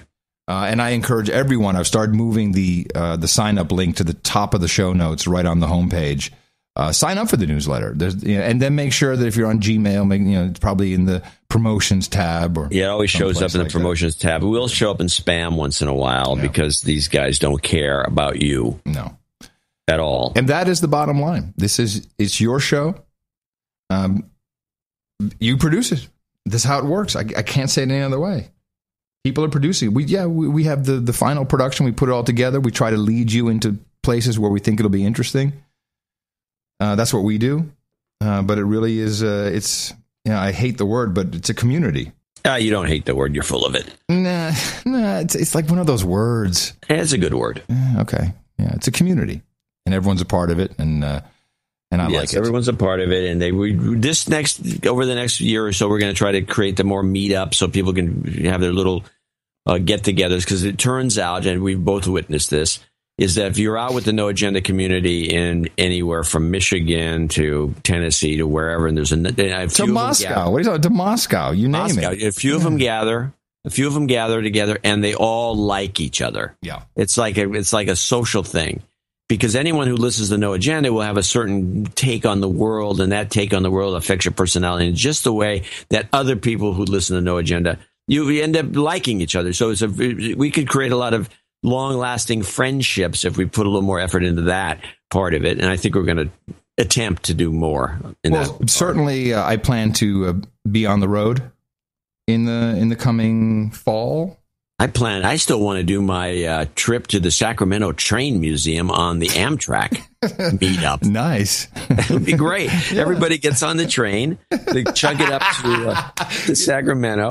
And we all go to the train museum, look around, meet up, have a lunch in Sacramento, and then jump on the train and go back or stay there, whatever anyone wants to do. I think it'd be fantastic. All aboard, train's good, plane's bad. We'd pick up everyone from San Jose up through the peninsula, through San Francisco, and on. Nice. Well, I think we did it. I think so. Play us out, Maestro. Yep. Yes, this is another one of those things on the board for the. Yes, of course. For those of you who have the opportunity, listening to the show live has its own merit and is interesting. Certainly, if you're in the chat room, and. Not everybody knows that probably a half an hour before we start live, there's a pre-stream, and I play songs and some of this, and sometimes even things we'll be playing in the show itself. We've got some longer jingles or things that have been sent in. It's kind of for me personally, I like it. You get all kind of hyped up. Yeah, hyped up. Yeah, pumped up. That's right, pumped up and ready for the show. Okay, so. On the next program, that'll be your two interviews with Scully and Heil. Did you say Hail Apple to John Scully? I didn't dream up Hail Apple until after I did that interview. Oh, that's too bad. That's too bad. I went to the Apple store locally here, though, and I got recognized by 2 or 3 of these Apple guys, and I brought up the Hail Apple thing. Did they like it? They didn't get it. Well, I'll say, Hail Apple, John. I've raised my arm. Hail Apple to you. Coming to you from the Crackpot Condo here in FEMA Region 6 in downtown Austin, Texas. In the morning, everybody, I'm Adam Curry. And from northern Silicon Valley, where I remain, I'm John C. Dvorak. We'll be back with our interview show next week on 737. Adios, mofos.